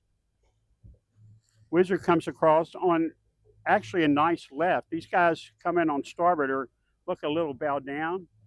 WindQuest tacks over. She's probably 500 yards to weather and behind, but up to weather of the front three, the Natalie J, the Katana, and the Heartbreaker. Morgan Larson feels very comfortable being the leeward boat. Just as I said that, he tacks out. The Heartbreaker was pressing down pretty hard on him. We'll see how the exchange with the WindQuest goes with the Katana as they come across. WindQuest still short of the starboard ley line, the group kind of meandering to the middle of the course.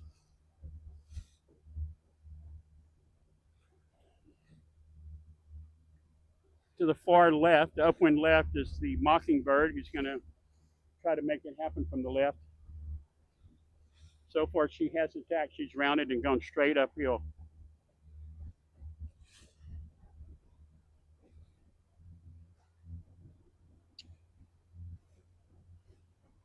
Heartbreaker tacks, puts the Wizard between him and the Katana on a long lineup, on a long port lineup. WindQuest coming across. I don't think she's got the Katana, and if she doesn't have the Katana, I don't know if she's going to have any of these guys. Bow wakes are coming up. We're looking at about 6-7 knots of breeze. Everybody fully hyped. J15s.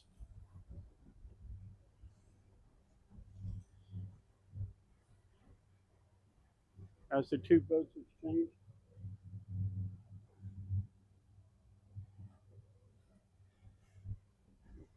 Katana could not cross the WindQuest. Katana tacks.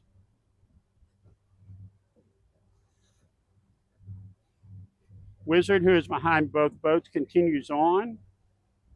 Pretty close on the WindQuest. She's going to tack on the Wizard to see if, I don't know, I think the Wizard might be able to live there. Very interesting placement of the boats for Terry.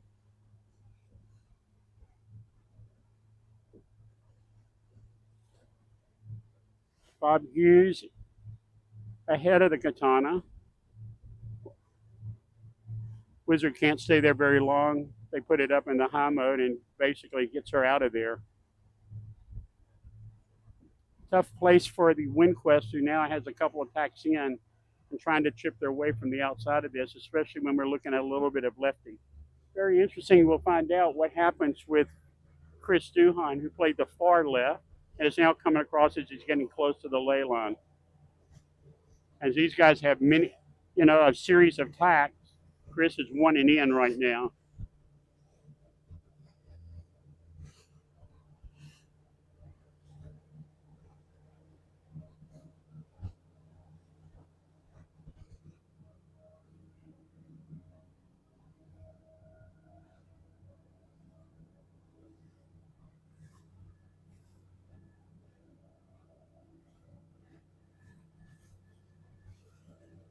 Natalie J continues to step out as this exchange, as the four boats behind her keep exchanging, and she's just able to kind of pick and choose the shifts that she wants.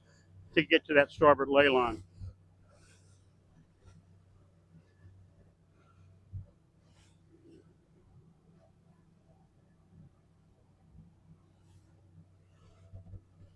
Chris Duhan on his port tack across from the upwind left corner. Morgan Larson's going to the center of the course. Still maybe trying to get a little piece of that upwind left that we saw the first race. The first beat. Bob Hughes now tacks onto the WindQuest. Like I said, a tough spot for the WindQuest to be in, as she's going to get hit on by everybody that comes across as she goes back out. It looks like Bora is comfortably on the starboard tack ley line, still a quarter mile from it, but from the pin, but it looks comfortably on the starboard ley line. The Mockingbird comes across. I don't think it's been a huge gainer for her, although not a big loss. It's just kind of she is where she was.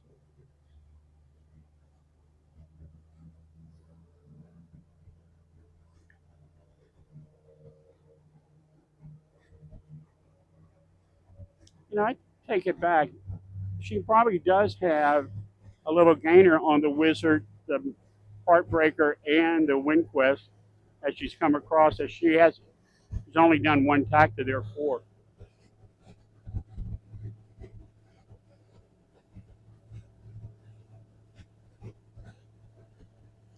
We don't seem to have that lefty up here that we had before. In fact, if anything, it could have gone the other way for the righty.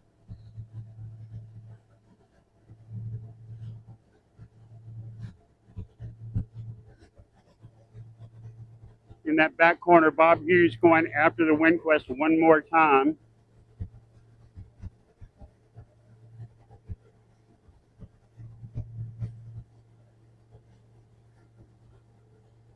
I don't know if he needed to do that, but he felt like they did. Manu, a very good tactician, didn't want the WindQuest to get out there and have, especially if we're seeing a little bit of right swing, didn't want to get out there. In fact, they're going to go beyond the WindQuest and take a step up to the right, giving WindQuest a little bit of room to breathe here.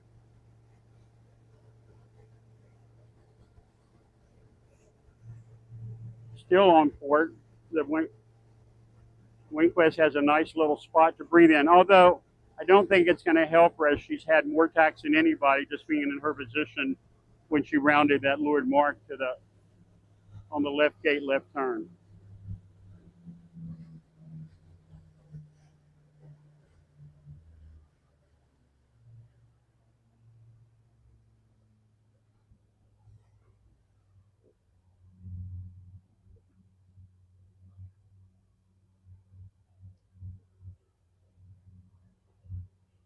Bora hits the port tack group as they just below him. Now I wouldn't say hits them, just leads them out. Probably he is 7 or 8 lengths from laying.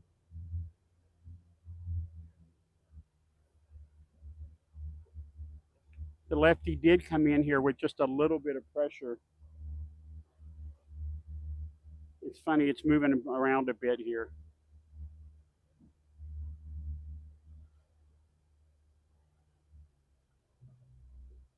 Katana has moved into the second place. WindQuest pretty close, so is Bob, but I don't think they have any piece of the Wizard and the Katana as they're coming across.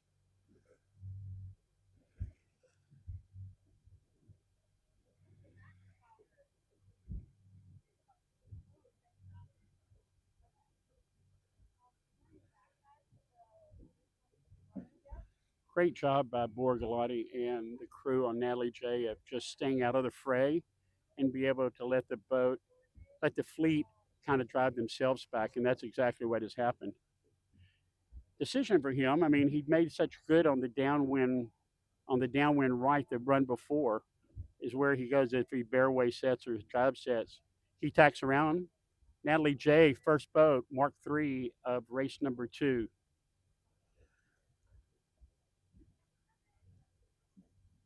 WindQuest, with all her tacking, has gone has put herself up.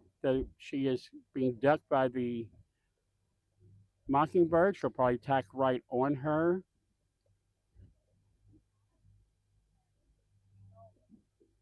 And here they go.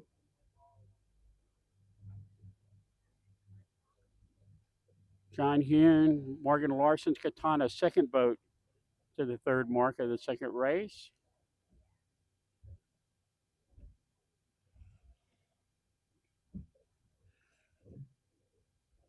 Wizard does a good job in kind of working her way back. There goes the Natalie J at the offset. Beautiful set.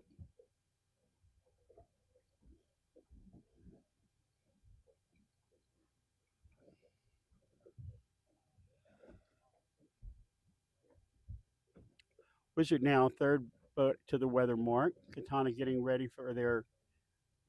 They too are going for the Bearway. Shuttle goes up the headstay. Top of the mast. Nice set. Kind of a pile up here in the third, fourth, fifth place.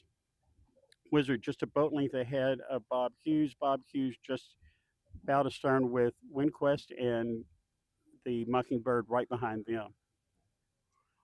The back three boats are all the same boat. Not the same boat. I mean, came out of the same mold. They're sister ships. All have different modifications, but generally very, very close in their racing always. There goes the red chute. Ben Bardwell on the bow. Chute goes up.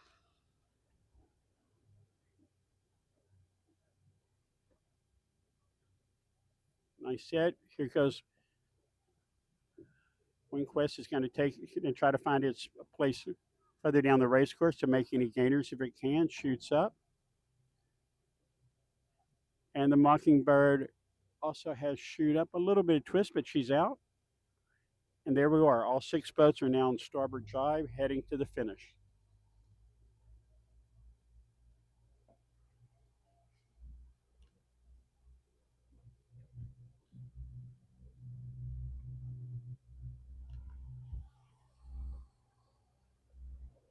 While we're going downwind, we can talk about the crew members on the Natalie J, the race winner right now. That boat is owned by Phil and Sharon O'Neill out of the Detroit area, being driven by Borgalotti, like I said, their son-in-law, and their navigator is this regatta. I'm sorry that his son's not with him. It's Artie Means, one of the great navigators and instrument gurus in the sport. They have Ryan Gardner grinding along with Leland Hubble and Patrick McMath. They also have mid-bow Bryson Hogue. They got Benny Allen in the bow. Scott Nixon on the runners. Carlos Rebel is tactics. Matt Woodworth trimmer. Chris Higgins is in the pit. Dave Schreiner and on the main. Dave Schreiner and Scott Nixon, both sailmakers for Quantum Sails. George Pete, the strategist, and Pat Murphy is the trimmer. That's the crew on the leading boat right now, the Natalie J, as we're coming on the last leg. All boats are proceeding down the run. Long starboard bearway sets.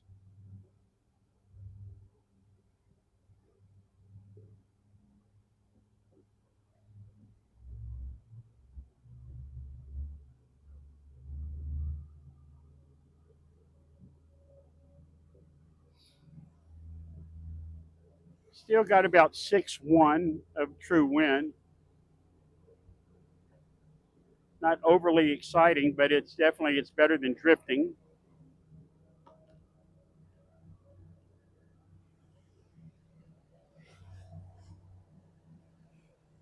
Boats are pretty evenly spaced. It's funny how they can get so close at the marker roundings, and yet somehow they evenly space themselves down the run.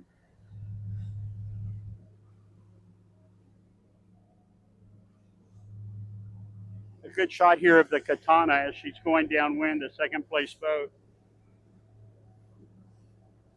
is well situated. The boat is being well sailed right now, and they're trying to hunt deep down to try to get a little piece of bore, should or when he does jibe.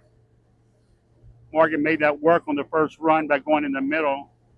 Borg decides to jibe early. He's not going to go all the way to the corner. With the lead that he has, it's going to be really hard for those guys to get to him.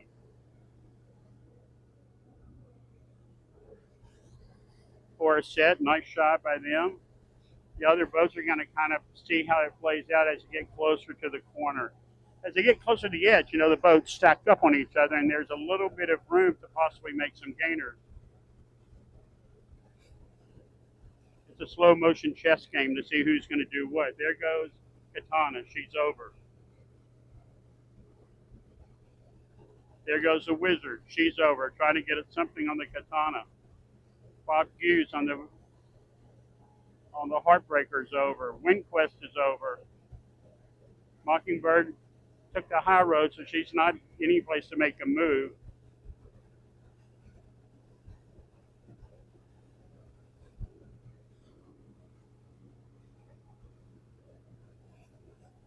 All these boats are a little bit on a higher angle than the leader as they're trying to make sure they keep apparent wind forward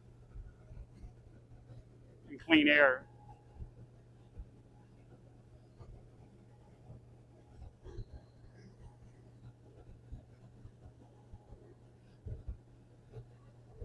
A long, arduous run as they go downwind.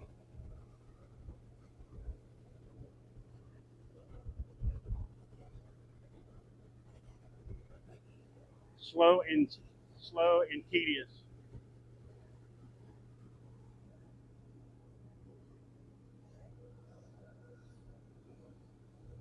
You're looking at the Natalie J followed by the Katana.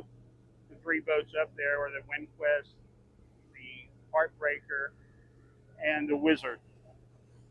And you can see their angles, their bows are up, again, trying to fight for clean air.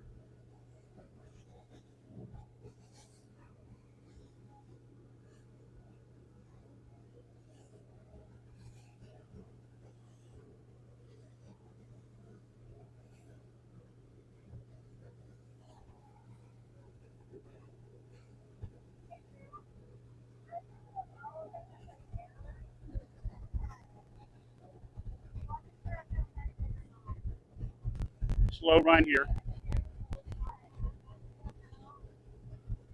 The Mockingbird takes the far corner. She's now jibe. It's all boats now on the port jibe coming into the finish.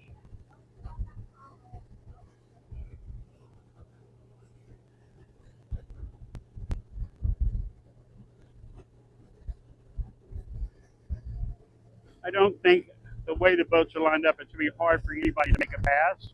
There is some possibilities, but they just bow out, especially by the Wizard on the Heartbreaker and Heartbreaker. But it does give a little chance for the Mockingbird out on the far downwind right and on the port tack ley line.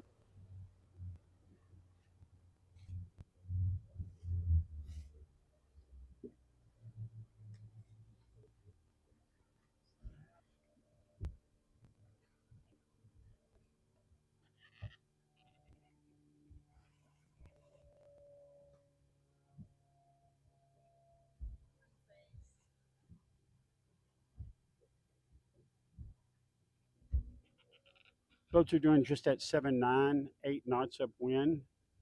Downwind. The chutes are full, so it's not like they're drifting. It's just a slow run. Most of these guys probably had their A15s up. It's just not light enough to put the A1s, and probably a lot of guys didn't carry them. They only carry 2 spinnakers and 2 jibs, so you got to kind of pick your poison. Ford doing a great job on the Natalie J of pressing down, using that sail plan that works so well downwind, and really good second beat.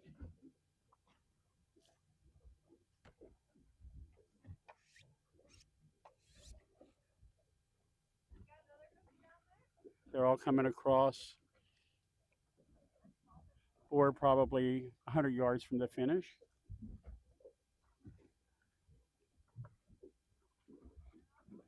Katana hanging in there. I don't think any of these three boats have anything for the Katana. The only boat that might would be the Wizard.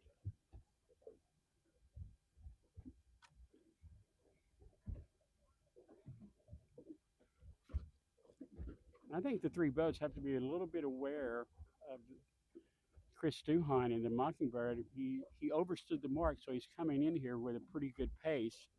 As these guys are fighting it out, he may be at a point to actually make a play on one of these three.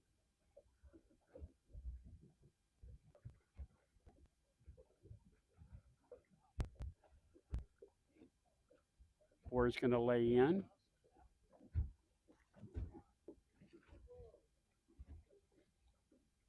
We're off their say-sos now.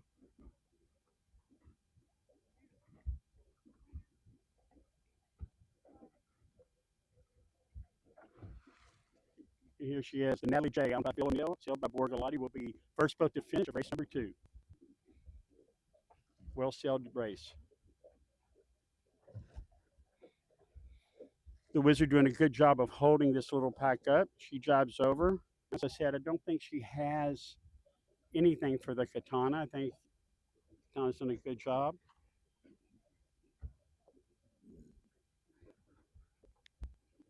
There goes the WindQuest. Now the red spinnaker of the Heartbreaker, all jobbed over. Katana makes a quick job. And it is going to be really close with Chris Duhon and those guys out there.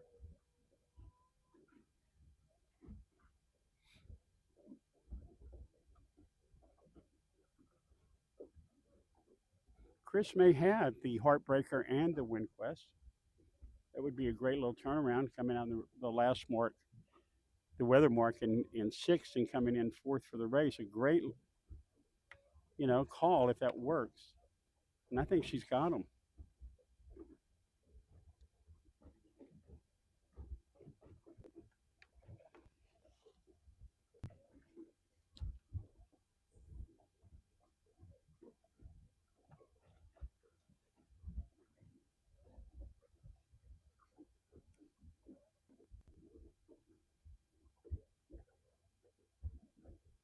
Peter Askew and the Wizard is third boat to finish, race 2. It's going to be very, very close here between the Mockingbird. Pin's a little favorite in the Mockingbird's favor.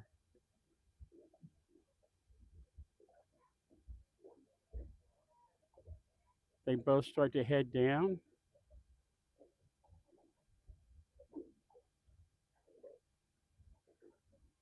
I'm not going to call it a tie, but it is very, very close. I think the Mockingbird actually beats the Heartbreaker for 4th and 5th to finish, and WindQuest will finish 6th.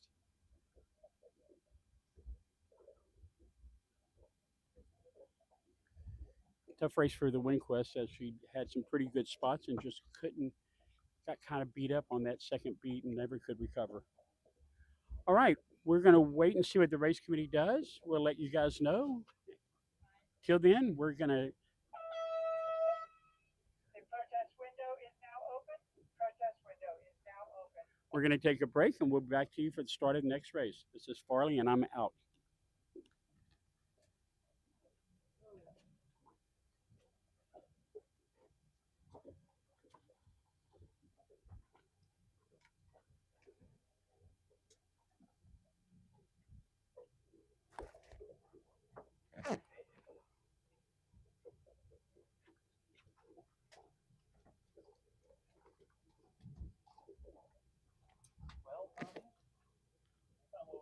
We're lousy coaches, Tom.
Welcome back. We're here at Little Travers Bay, and here in Harbor Springs for the third race of our third circuit stop here for the GL52 Summer Series. We're got 2 minutes and 48 seconds. We've had two light air races, and the breeze is about the same, about 7 knots at 335, 330, 335. We've seen a gradual right-hand shift during the day, but we did see some lefties come in on the last beat of the last race. 225. If we go from the pin to the boat, you're looking at the Mockingbird, the Natalie J, the Windquest, the Wizard, the Heartbreaker, and the Katana. Last race won by the Natalie J. She did a great job from the get-go and was able to poke out. And the first race was won by Bob Hughes on the Heartbreaker. Results aren't out, but it's very close at the top of 4 boats are very tightly compressed, and the other 2 boats right behind them are going to try to make up some time in this race. 1 minute, 50 seconds to go. At the top end of the mark, you see Katana on starboard. Windquest now tacking with 143.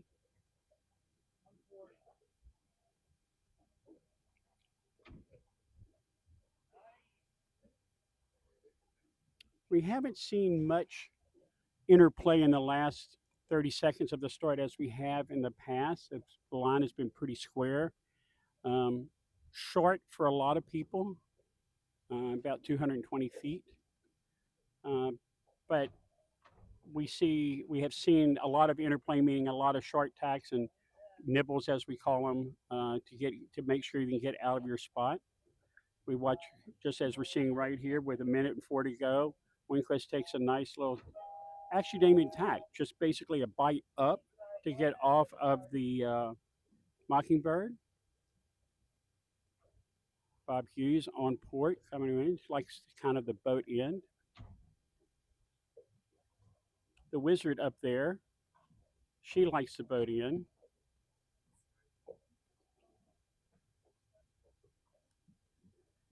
"35 seconds to go. Bob Hughes tacks over now. We're 30 seconds to go. Bow down, big hard bow down by the Windquest onto the Wizard. Can't get under her. Has to bite up with 21 seconds. Puts her in a kind of a bad spot now. A really bad spot. He's calling foul. And they Cliff with green.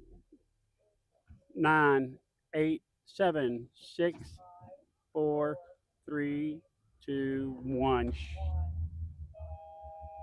Tough spot for Windquest. I don't think tough.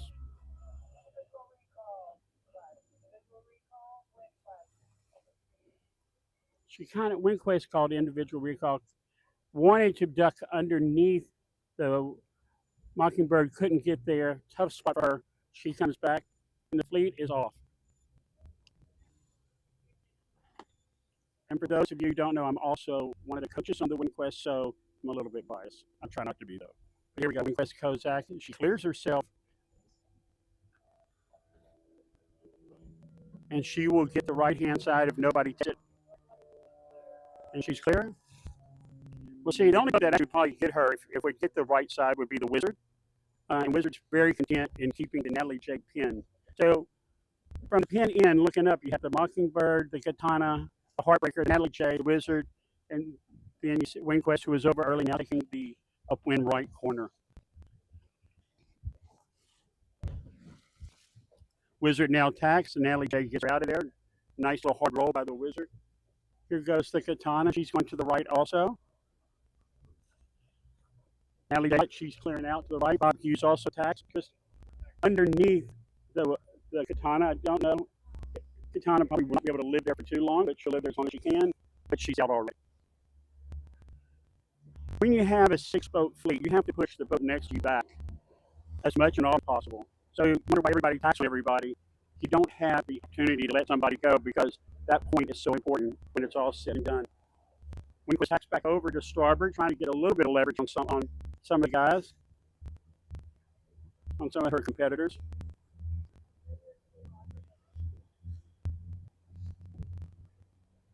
Wizard leading the group to the right corner. Peter Askew, Steve Hunt calling tactics, Charlie Enright as strategist. On the runners is Richard Clark. I mean, it's a handful of really great stuff. Like I said before, trimming is Simon Daubney, a great trimmer out of New Zealand. The groups are finding lanes.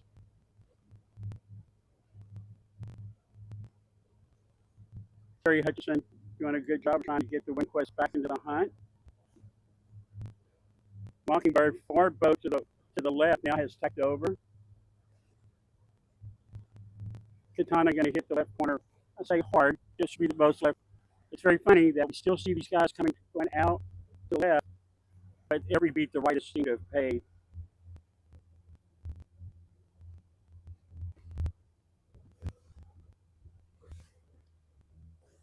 Mockingbird coming across.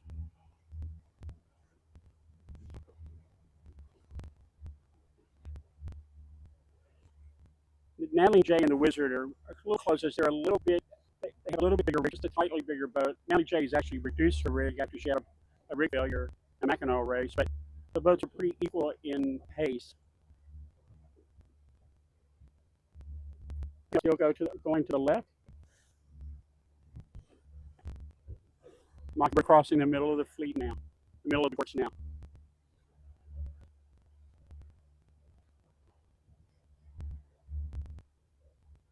Amazing for a Thursday afternoon, the amount of spectators we have here from Harbor Springs, and the support boats for the racing teams.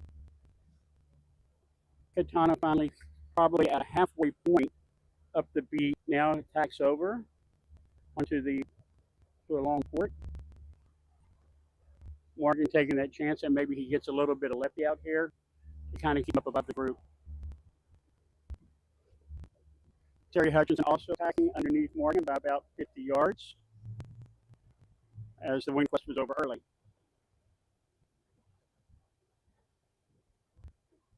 Robert Hughes having a really good pace there in the middle. Robert won the first race, and with the boat speed in, he's got it right now as he makes his way over to the right-hand side of the course. Pretty interesting, the two boats that tacked early, the Wizard and the Nellie J, don't seem to have that same mode that Bob has right now. I just wonder if maybe there is a lefty coming in.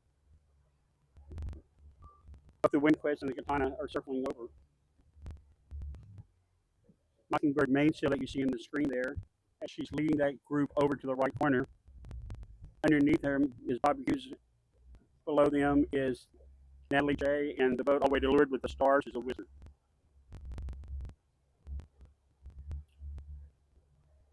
Good pace, like I said, by Bob Hughes on Heartbreaker.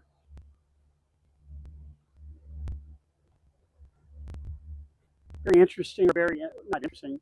Both the Katana and the WindQuest have nice angles out here in the middle of the course. Nice port lifted angles, at least for now. We'll see what it looks like when the other boats cross.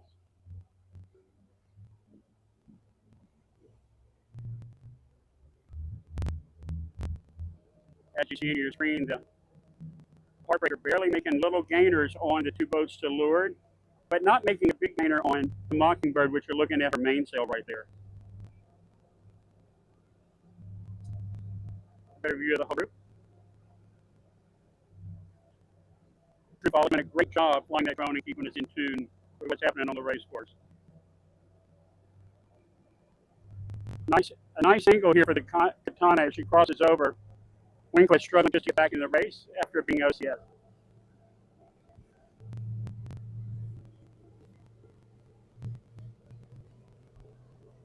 Course is at like 1.1. So it's still a shorter course as we try to get 40 to 50-minute races. See the first boat tack out of the right, which is the Natalie J.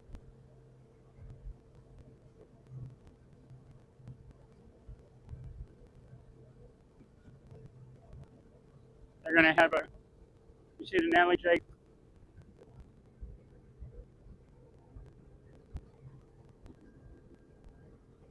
Natalie J crossing very close with the Katana. I'm sorry, with the Mockingbird. And she crosses the Mockingbird. I mean, the Mockingbird crosses her. So the right corner wasn't as strong as it was in some of the earlier races today.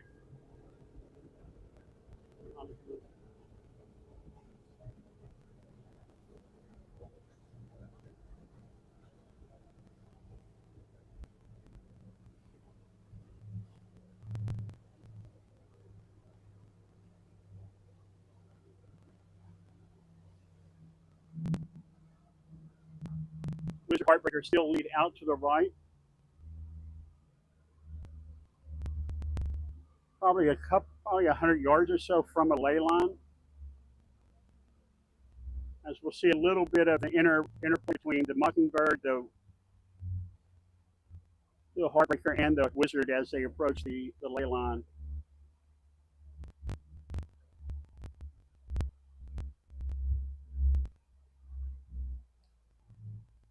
Natalie J, who was the boat behind that group, is crossing over. We'll see how she does with the Katana, who is probably 150 yards on port tack underneath the weather mark.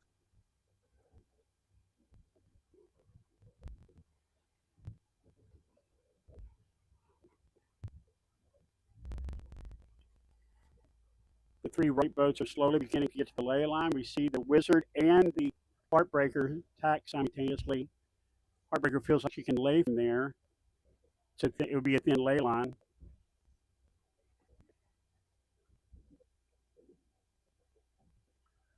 The Mockingbird coming underneath the Heartbreaker. Snuggling up right to her to make sure she can try to get her out of that spot. You didn't want her living there all the way on that ley line. Bob Hughes doing a good job of kind of hunting down and able to get off of her to give him a little bit of a hole.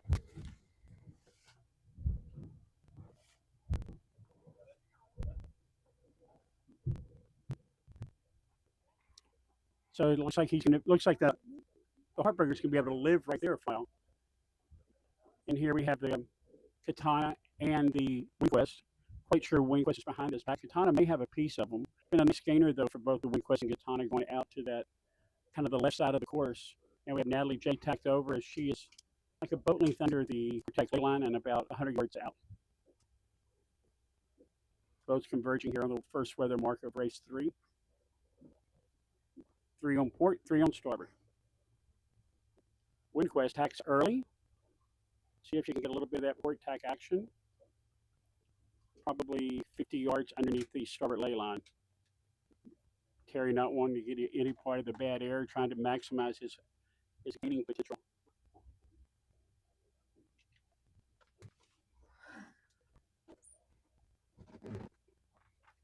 Katana ducks the first 2 boats.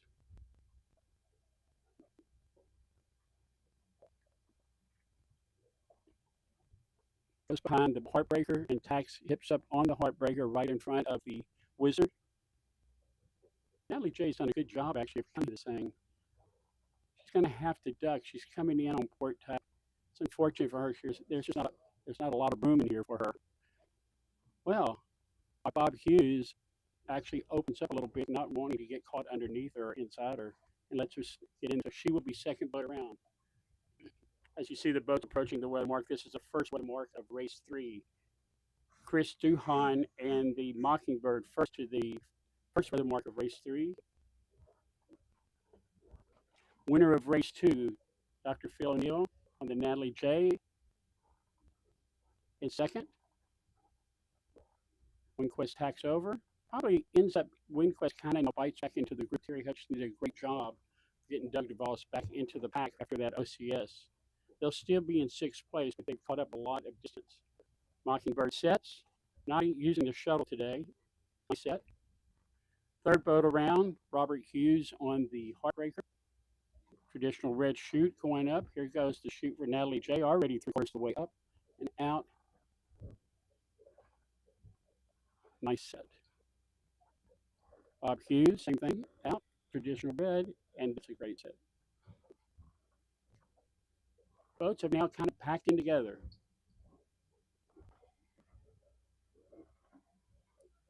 Katana sets, she's the 4th boat around.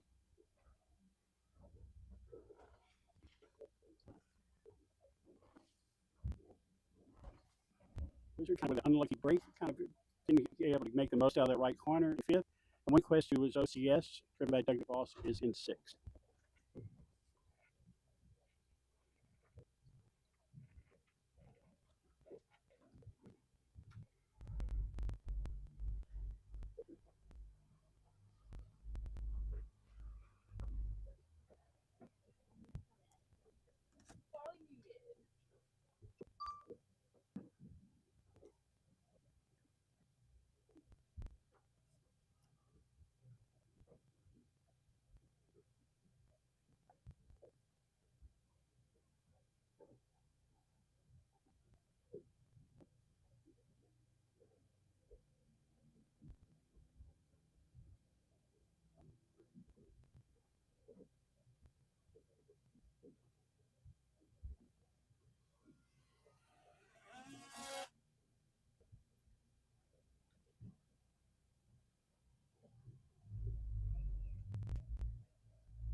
All lined up pretty nicely. You know, just like 50 miles straight is fine. Hot tasting.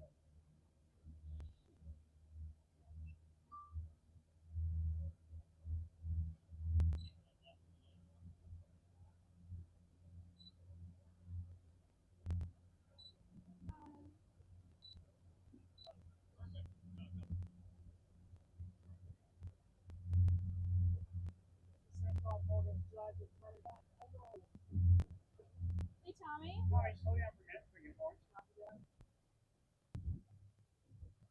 Trying to work over here. I don't know what you guys are up to.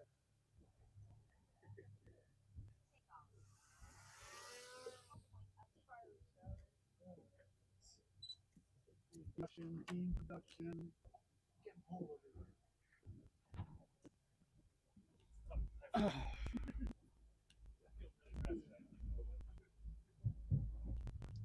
Let me win.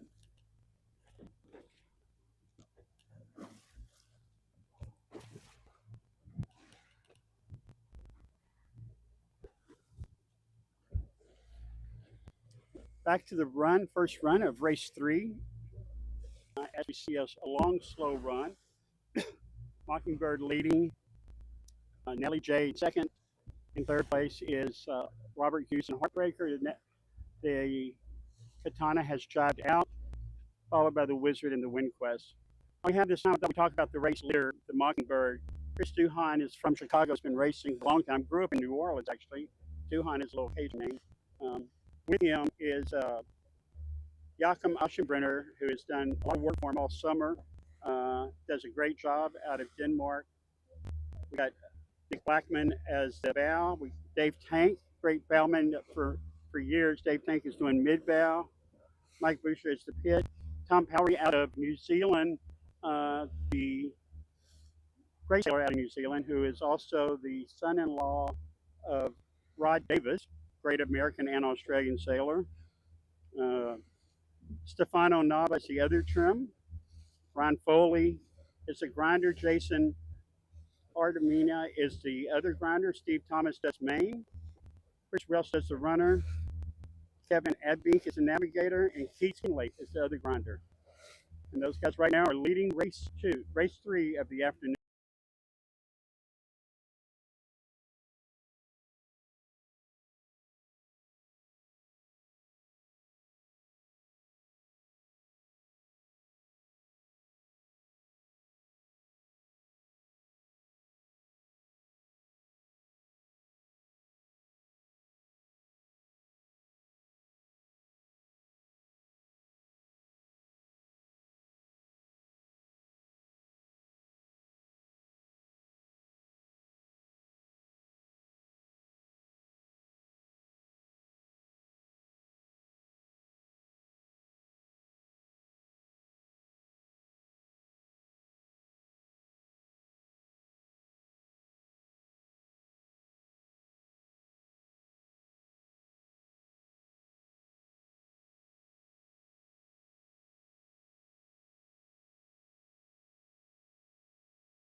probably none of these guys brought what we call the A1s for light air running. Everybody brought their spinnakers, their A15s. Probably people brought two with a good strong head of steam, one in the end. He doesn't want to take two jives in. He'll actually overstand a little bit because of his position and take his chance with Chris Duhon on the edge. But there's only one thing you could do wrong here, and that would be to jive shy. You want to make sure that you get in there and you're actually overstood so that you've got a good pace, as all these other guys are still trying to sell VMG sailing. The Heartbreaker crosses in front of the Katana, and now Wizard jives on the Katana. Katana winning the series as of today, going in today, was our season leader by 1 point over a WinQuest. She's had a good day. It's been a tough day for WinQuest. But we still have a lot of racing left to go. Ford kind of finds a spot. Some nice slow jives. Late main comes over. We need to see more roll. Pretty flat jive, but they come out of it. I think they're going to lay in there just fine. Dave Schreiner having a tough time on that mainsail, flipping those battens over, and not a great get those things flipped over. Tries once, tries twice. They're heating up to get more apparent wind. It's not coming on their late ball.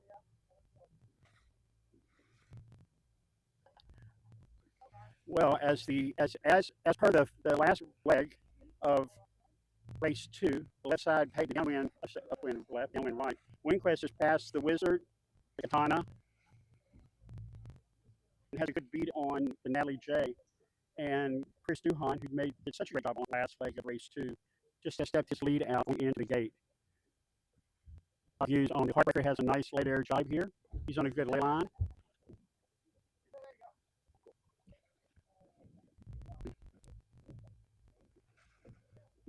Multi-time world champion Terry Hutchinson calling tactics for the WinQuest. Did a great job of kind of maximizing his potential getting out on the left side. WinQuest not known to be a great light air boat. All these boats have, all the 3 boats that were identical, the Heartbreaker, the Mockingbird, and the WinQuest, did a lot of work over the winter trying to increase their speed in light air. WinQuest ducks. The Natalie J should be very, very close to the Heartbreaker. Chris Duhon going up with the ship. From his angle here, although we don't have a great angle from Australia, it looks like he's going to go left gate, left turn. WinQuest is going to come and probably plant one on the Heartbreaker. Heartbreaker's all its crew, either down below or up forward. Same with the WinQuest. As we call it, dogs in the house. We got people below sitting forward to keep the boats at their best maximum speed potential and their angle. WinQuest ahead of the Heartbreaker will come in. Jibe on the Heartbreaker. Everything's in slow motion today. Has to heat up a little bit to get some apparent wind going before she can ease the shootout. She is really going to try to keep that overlap with Bob Hughes. It's going to be tough as Bob cuts in there. Tough break. I mean, now the WinQuest would love to be able to keep that overlap. Boats are right there, probably very close to the 3 boat.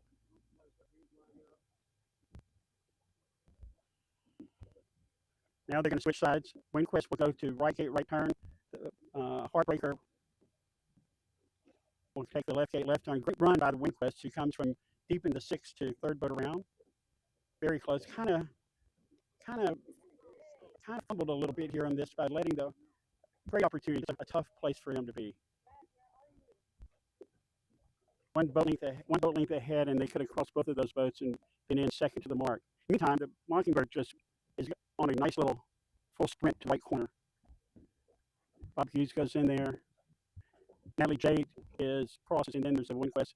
Wizard goes behind the WinQuest, and Katana, who went from 3rd to 6th, 5th or 6th, it's very close. Ran left and going to the right hand side, open side of the course. We've got a tight pack there with the Natalie J, WinQuest, and Wizard trying to go to the upwind left.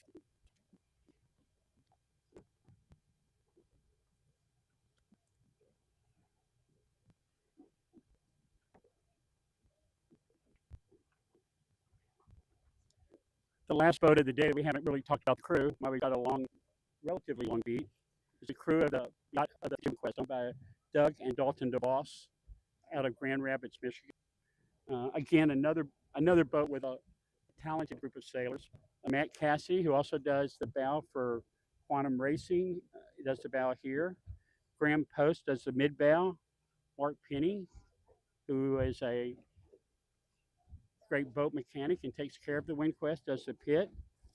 Upwind trim is Dan Mars. Downwind trim is Severin Graham. Grinder is from Mini America's Cup, the big strong Brian McGinnis from Canada. Billy Sleeman is also the grinder. Sean Crome is also the grinder. Andy Escort, great sailor from New Zealand, does the main. Also one of the sail designers at Quantum Sails. Terry Hutchison, as we said, does tactics. Nevin Snow, one of the up-and-coming sailors and a 49er hopeful for the Olympics, does strategy. And Anderson Reggio, one of the best navigators in our country, is the navigating. And that rounds out all the crew members of all the boats in the regatta. We see WindQuest had such a great run, kind of get ping-ponged at the downwind at the gate, now heading to the upwind left. And on the opposite side of the spectrum is Chris Duhan going upwind right to the beach and easily 250, 300 yards ahead of Bob Hughes, who is probably in second. You see more and more people on dogs in the house to get less windage. You can actually come to sit on the leeward side of the boat. It's not a pleasant place to be in the hot day today. I wouldn't call this hot. Being a Texas play, this is not hot at all.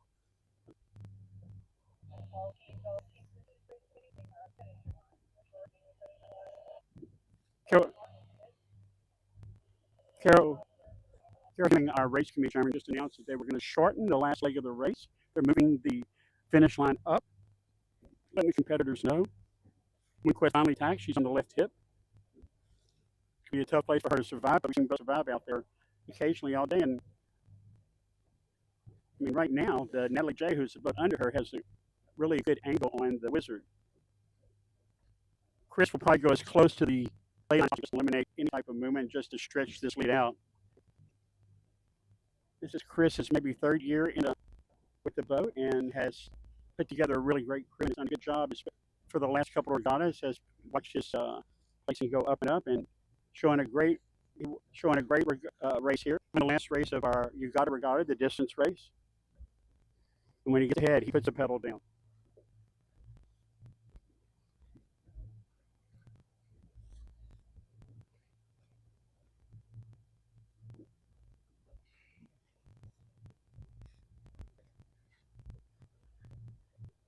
Long port train to the starboard end of the course.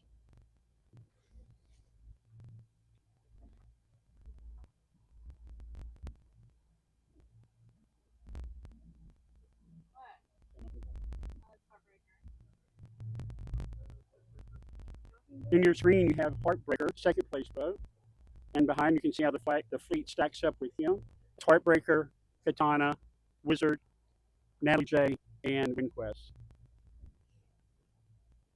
Yakum has decided he's on the lay line or very close to it. They tack over on the Mockingbird.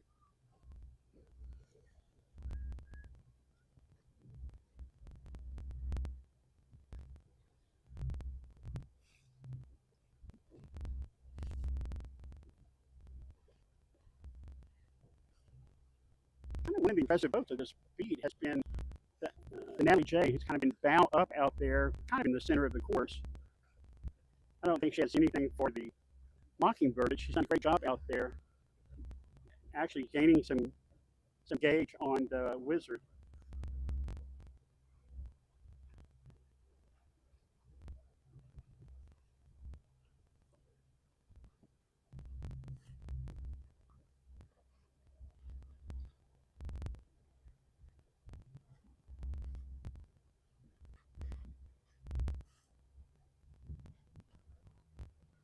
Katana tacks, the Heartbreaker tacks. Probably the only boat. Heartbreaker could be on the lay line.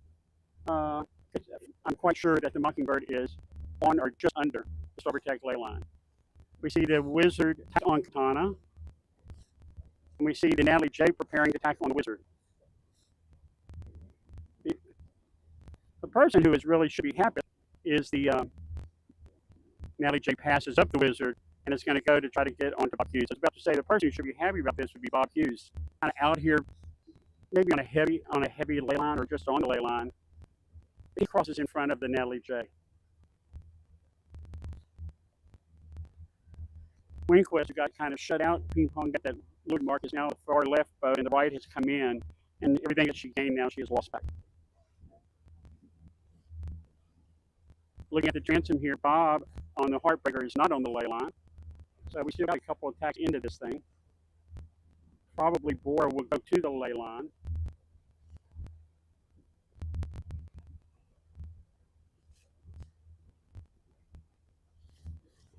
The Katana is just going to patiently wait for Bora. There's nothing else they can do.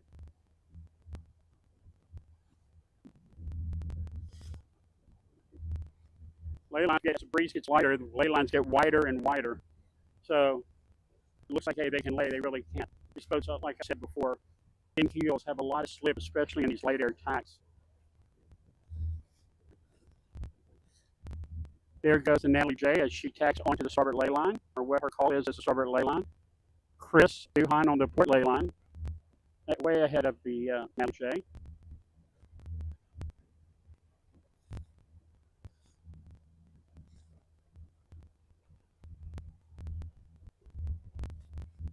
She comes across 150 yards, it looks like, ahead of the Natalie J, who's probably in second, depending on what happens with how she fares in there. Although Heartbreaker looks like she could probably cross and be in second. Chris tacks the boat around. Chris Duhan in the Mockingbird is first boat around the third mark of the third race here at Harbor Springs.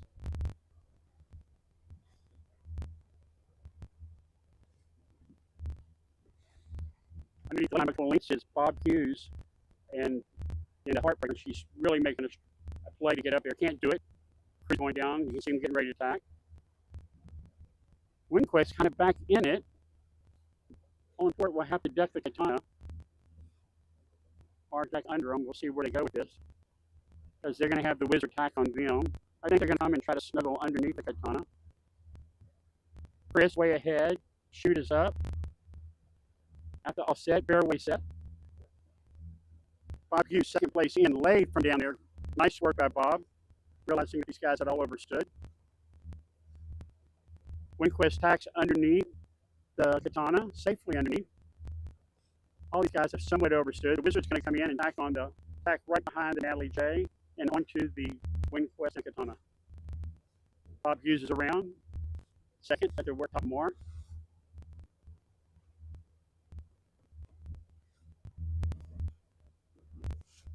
Natalie J's around, Wizard's around.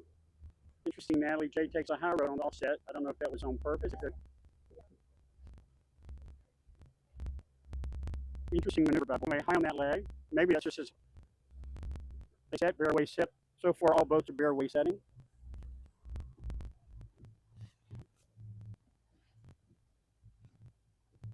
Peter Askew and the Wizards their way. Windquest, who snuck ahead of Katana, will round in fifth.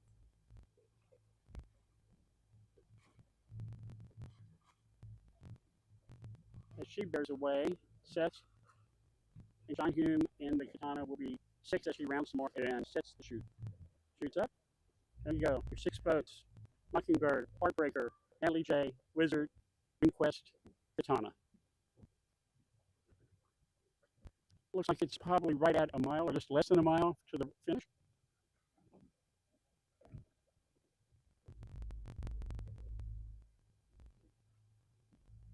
It's been a long day for these guys with light air racing. It's tough racing for the tacticians because it's just a mental game for to be out here light, shifty. You're ahead, you're behind, you're going fast, you're not going well. So much tricky.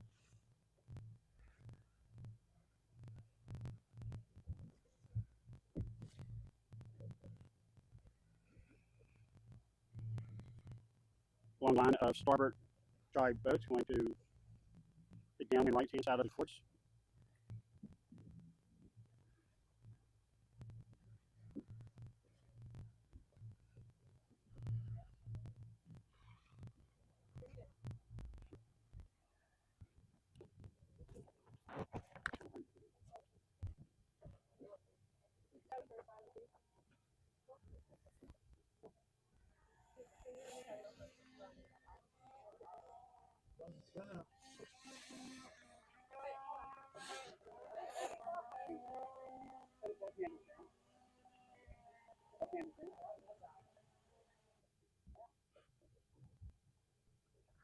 He tried to do it once and he let it go and it fall around his house and it wouldn't stop. That's weird.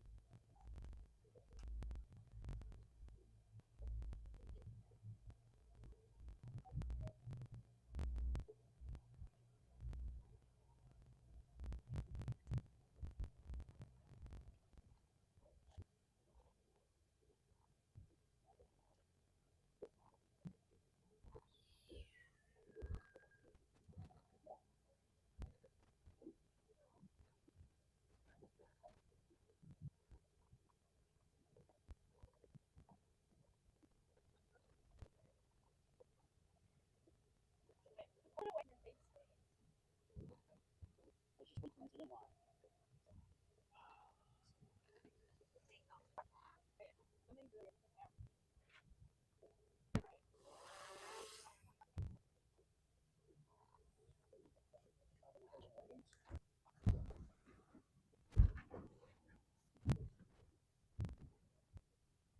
Come on, Severin, get down to the end. Jesus Christ. Hold on. I got it. And we're back here to the final leg of race 3. Long day here on the water. Chris Duhon poked out ahead with Bob Hughes in second. Very close, kind of right at fourth, between Natalie J and the Wizard. We got a well-sailed race by Chris Duhon and the crew of the Mockingbird.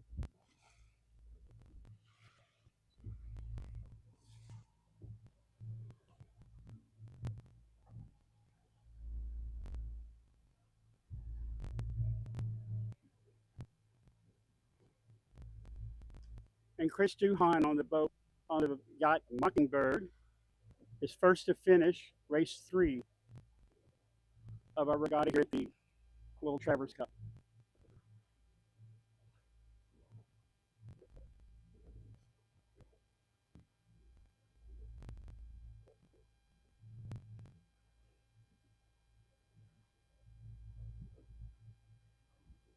Bob Hughes will be second boat to finish.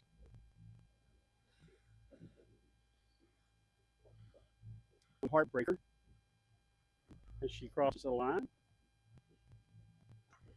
Good day for the Natalie J, having won race 2 and third here as she crosses the line, third boat to finish in race 3.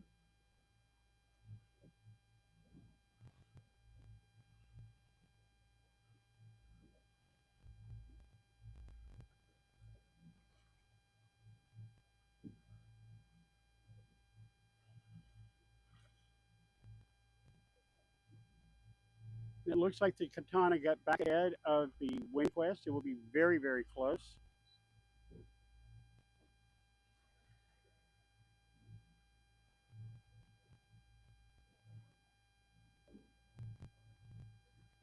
You see the 2 5th and 6th place boats come to the finish now.